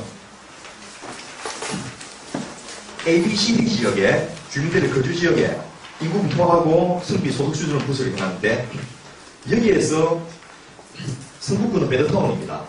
종로구에 있는 직장을 다니는 노선을 봤더니 B 지역에서는 2번 지역으로 가는 노선이 굉장히 많습니다. C 지역에서는 갈 수 있는 노선이 별로 없습니다. GPS로 C 지역에서 2번 지역으로 갈 수 있는 노선 하나 만들어주는 것만 발견해내면 지역 주민의 삶이 확 달라지는 거예요. 원래 교통비가 10만 내지 20만 원 절약이 됩니다. 이것이 바로 지방에서 지방정부에서 살 수 있는 복지정책입니다. 이거 돈 하나도 안 됩니다. 그냥 서울시에다가 노선 조정만 구청 이름을 요구하면 됩니다. 24페이지 한번 봐주십시오. 광산구의 인구 분포를 연령별로 제가 그림을 그려봤는데요. 5번 밑에 원주소를 보시면 20대 전반까지는 계속해서 인구가 늘어납니다. 왜냐하면 젊은 애들 수는 이제 저출산이니까요. 그런데 20대 초, 그러면서 대학에 갈 시기에 연령별 인구 구성이 그전에는 3만 1천 내지 3만 3천인데 20대 전반부가 되면 갑자기 2만 1,000명이나 2만 3천 명으로 확 줄어들어 버립니다. 남자들은 이 시기에 군대 가기 때문 아니야? 생각할 수 있는데 여성들도 같이 줄어요. 무슨 말이죠? 대학에 가기 위해서 다 떠나버린다는 겁니다. 그리고 얘네들이 돌아오질 않아요. 일자리가 없으니까. 그나마도 강산구는 이 첨단 단지가 입고해가지고 굉장히 나은 편입니다. 30대가 넘어가면 일부 돌아옵니다. 40대 넘어서는 여기서 살고 있기 때문에 어디 떠난 데 없는 사람들입니다. 젊은 친구들이 점점 유출되고 있는 거예요. 물론 그나마 다른 지역보다는 일자리가 많기 때문에 전체로는 인구가 유입이 되고 있는 겁니다. 그러면 어떻게 젊은 인구들을 유입을 시키죠? 첫째 일자리, 둘째 이 인구들이 필요로 하는 보육 서비스, 교육 서비스 이런 것들을 확대해 주는 것이 광산구에서는 인구를 증가시키고 세수를 늘리는데 제일 중요한 책실이 될 수 있다는 거예요. 인구 분포도 하나만 봐도 이렇게 얼마든지 할 수 있거든요. 그래서 지방정부에서 할 수 있는 몇 가지 복지적 복지정책을 제가 간단하게 예를 들어보겠습니다. 25페이지 보시면 복지국가는 모든 아동들에게 무상보육을 실시해야 합니다. 지금 MB가 도와주셔가지고 보육 비용은 상당히 좋아졌습니다. 그런데 실제로 보육시설 종사자들 삶이 좀 나아졌습니까? 2005년도에 8시간 기준으로 67만 원이었습니다. 평균 월급이. 지금 97만 원, 10시간 초근무 해가지고 120만 원입니다. 120만 원 줘가지고 산재대학 나온 좋은 사람들이 보육시설에 오겠습니까? 유치원 선생들 150만 원, 초등학교 교사 180만 원, 그 정도 줘야 됩니다. 어떻게 하면 되죠? 지역에서 보육시설에 교사임금비를 좀 더 주면서 다른 지역과 다른 추가적인 보육 서비스를 요구를 하는 거예요. 예를 들어서 보육시설 평가 인증을 지금 전체 시설 90%를 다 받았는데 탈락된 곳이 한 군데도 없습니다. 이 말은 안 하는 거와 똑같거든요. 보육시설의 학부모들로 구성된 그 평가단을 보내서 뭐 학부모들 전문성이 없으니까 제대로 감시는 못합니다. 하지만은 체크리스트로 체크를 하기만 해도 적어도 원장 선생님이 교사 임금이 빼먹는 거, 애들 간식 비용으로 새우깡 사주고 그 돈 챙기는 거, 이런 거는 상당 부분 막을 수가 있습니다. 보육 서비스 질이 상당히 좋아질 수 있습니다. 구청에서 보건교사, 영양교사, 사회복지시설 더 고용을 해가지고 민간 보육시설 5군데다 하나씩 순회 파견을 시킵니다. 그래서 지금 지역에 있는 보육정보센터에서 식단만 짜주는 정도를 하고 있는데 그것이 아니고 영양사가 직접 가서 꼭꼭 씹어 먹으세요. 골고루 먹으세요. 식품 5권은 이렇게 하세요 하면서 장난감으로 설명해주고 교육시키면 애들 금방 따라가거든요. 그런 것을 통해서 부모들은 안심하고 믿고 맡겨주는 보육시설이라는 보육서비스에 대한 만족도를 느끼게 된다는 겁니다. 국공립 보육시설 더 지어봤자 어차피 이거 몇 년 안 있어 애들 모자라서 문을 닫아야 됩니다. 어떻게 하죠? 오세훈 시장의 서울형 어린이집은 그냥 돈 퍼주는 거예요. 그게 아니고 지자체에서 국가가 지원하는 것에 더해가지고 추가로 돈을 더 주면서 보육교사 숫자를 더 늘려달라. 요걸 할 수 있거든요. 또 민간 어린이집이 국공립에서 지원이 아무래도 아직은 적지 않습니까? 시설 개선비라든지 교사 임금비라든지 훨씬 지원 적거든요. 그러면 보육료 상한제에 적용을 받는 조건을 하에서 당신은 국공립으로 전환해라. 운영권 줄 테니까 기부 전환해버리라. 할 수 있거든요. 우리 광산구에 뭐 공공육아 하고 싶은 사람들, 이 무슨 생협하는 분들, 그런 분들 모아가지고 오면 민간 보육시설 하려면 부동산이 자기거가 돼야 됩니다. 그런데 공공보육시설 하려면 임차해도 되거든요. 한 20-30명만 모아서 오면 그분들이 인테리어 비용 정도를 구청이 기부전을 해버리면 국공립을 지정해버리는 거예요. 그러면서 추가 지원을 더 해줄 수 있거든요. 공동육아를 하겠다는 분들이 애들 돈 빼고 그런 짓 하겠습니까? 훨씬 낫게 우리 그 광산구에 비는 상가시설들 구청에서 빌려가지고 공공육아시설 만들어도 돼요. 지금 보육시설 중에서 가정 보육시설 있지 않습니까? 여기가 숫자가 너무 적어서 수지가 안 맞아요. 그러면 그런 분들은 개인 보육교사로 활용할 수 있게 해주고 또 크고 싶은 데는 아예 제대로 국가가 지자체가 시설을 임대해주면서 당신 맡아서 해봐라 하면서 대신 공공으로 할 것을 주고 하는 거죠. 공공의 비중을 30%만 높여버리고 여기서 양질의 서비스를 제공하면 민간 보육시설도 따라올 수가 있습니다. 그런 것을 조건으로 돈을 더 지원해줘야 합니다. 바로 이런 것이 보육에 있어서 보편적 복지를 지역사회에서 하는 겁니다. 예를 들어서 학교에서 사교육비 절감 사업의 일환으로 방과후 교실을 하는데 선생님들 다 싫어합니다. 귀찮거든요. 그렇지 않습니까? 근데 부모들은 만족을 못합니다. 학원 보는 것보다 질이 낮거든요. 우리 애는 저거 이미 수했는데 판이 지나서 3학년 때 배웠던 거 4학년 때 또 배워야 됩니다. 강좌 치우니까. 그런데 서울에 있는 무슨 현대가의 자녀와 삼성가의 자녀들이 다닌다는 사립초등학교가 하나 있죠. 우리나라에서 제일 좋다는 데가 홍대 부초도 아니고 윌라초등학교도 아니고 있는 사람들은 길기초등학교를 다닙니다. 길기초등학교가 왜 그렇게 유명하냐? 현대가의 손자가 거기 가는 기념으로 할아버지가 실내초등학교 같이 지어줄 거예요. 그러니까 삼성가에서 이재용이 아들이 기죽을 수 없다 해가지고 실내 수영장을 하나 지어주거든요. 그러니까 여기는 인프라가 좋은 거예요. 애들이 학교 내에서 방과후까지 그냥 다 해버리니까 한 달에 100만 원 넘게 내는데 거의 대학 등록금만큼 수업료를 내야 되거든요. 근데 학부모들이 더 싸다고 생각해요. 애들 5군데, 6군데씩 학원 안 다녀도 되고 토탈 비용으로 보면 이게 더 싸게 친다는 거예요. 그런데 교사 숫자를 확충을 해버리고 우리나라의 음대 미대 졸업생들 해마다 5만 명씩 6만 명씩 나오거든요. 자기 분야 전공사에서 지지하는 사람이 5%도 안 됩니다. 다 백수예요. 특히 음대 같은 경우에 졸업하면 뭐하죠? 시집 가야죠. 이태대 가면 여러분 관광 가이드 하셨던 분이 대부분 아마 생각하러 오신 분들 겁니다. 로마나 이런 데 가면 한 5천 명 정도가 있거든요. 그분들 중에서 한국에 들어와서 성공한 사람은 몇 명이죠? 1년에 5명이 안 됩니다. 나머지 뭐 하죠? 피자집, 스파게티집 합니다. 아니면 본국에 놀러 앉아가지고, 이태리에 놀러 앉아서 관광 가이드 합니다. 이런 식의 낭비적인 제도를 잠식해서 되겠습니까? 음대 미대 나온 분들을 학교에서 보조교사를 채용해가지고 제대로 애들의 능력과 요구에 맞춰서 맞춤형 수업을 시켜줄 수 있는 거예요. 처칠이 나온 세계 최고의 학교라는 이튼스쿨.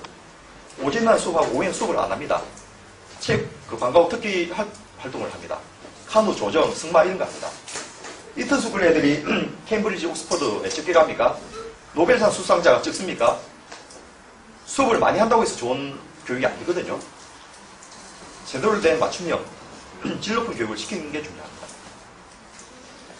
광산구청장님이 광산구에 있는 교육지원청 교육감님하고 합의를 해가지고 우리 구비 중에서 얼마를 지원해 줄 테니까 당신의 학교에서 방과후 교실을 제대로 좀 해달라.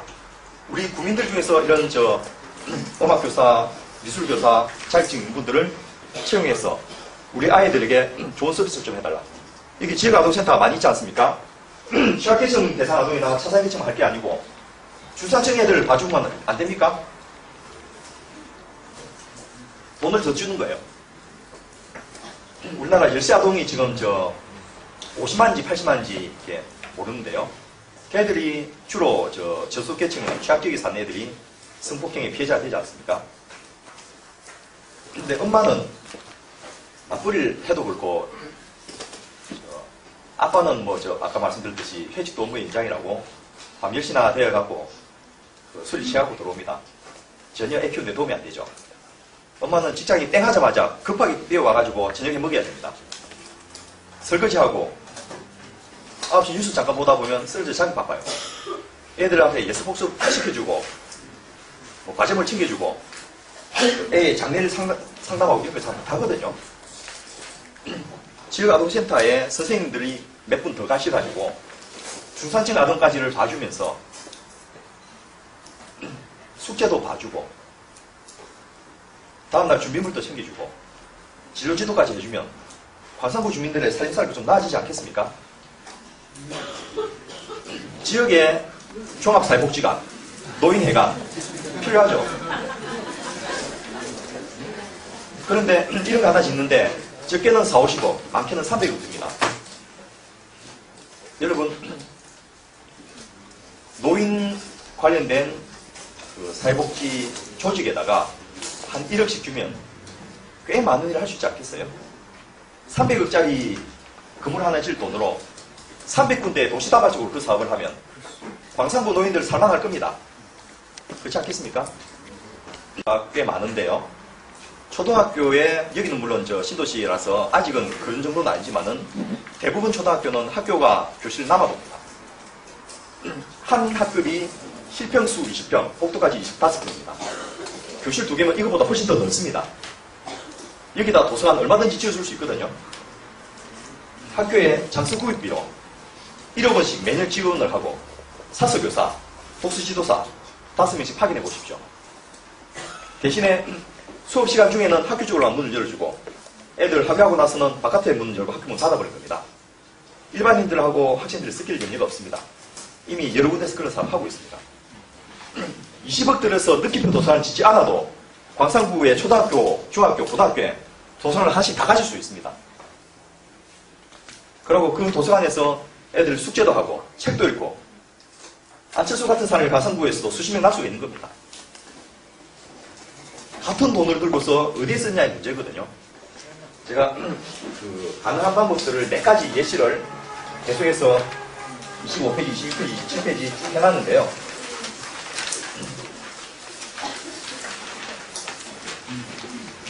그 34페이지 보시면 이런 노인, 여성, 이주민, 보육, 저소득 지원, 아동 지원 이런 것들 다 해가지고 경기도에 있는 A씨, 아까 했던 경북에 있는 A씨가 아닙니다. 경기도에 있는 A씨의 보편적 복지를 지방정부에서 하는 것을 했더니 16,900명의 신규 고용이 생기더라.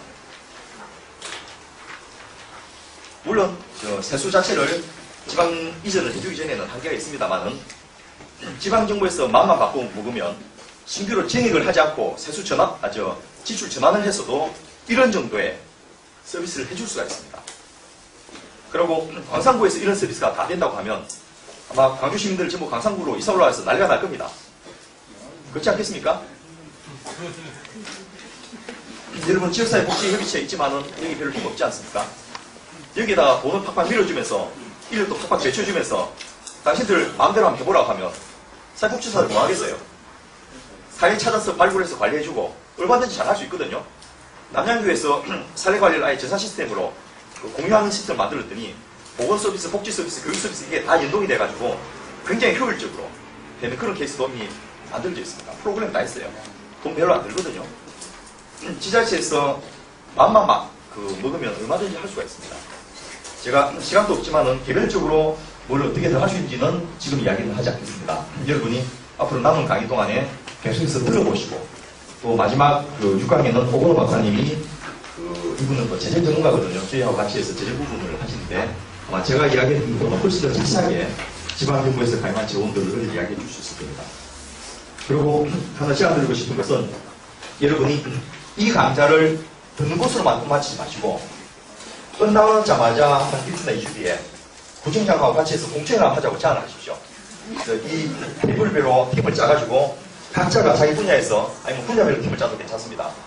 지금까지 하는 방식과 다르게 보편적 복지 방식으로 이것을 한번 전환해보자는 제안을 해보십시오. 그럼 몇 가지는 시범사업으로 한번 땡겨보십시오.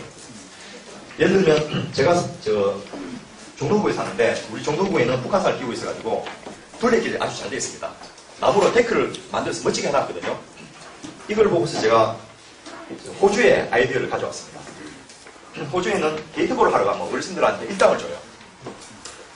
네, 그 일당을 주는 것이 오르빌로 들어가는 것보다 100배가 비용이 절감된다는 것을 학자들 증명을 했습니다. 그래서 이 북한산 둘레길, 산책길에다가 어르신들을 고용해서 도장 찍어준 데를 만들고 어르신들의 하루 운동량만큼을 걸어서 다녀오시면 일당을 주는 그런 사업 할 수 있거든요. 구청장이 직접 하면 불법입니다. 선거제한법 위반입니다. 그런데 여러분이 아이디어 내가지고 민간에다가 그것을 맡겨서 하면 합법적으로 할 수 있습니다. 광산구에 가면 노인네들이 갑자기 젊어지고 건강해진다. 광산구에 가면 집구석에 처박혀서 들리지 않고 노인들이 팔팔해지면서 활기차진다.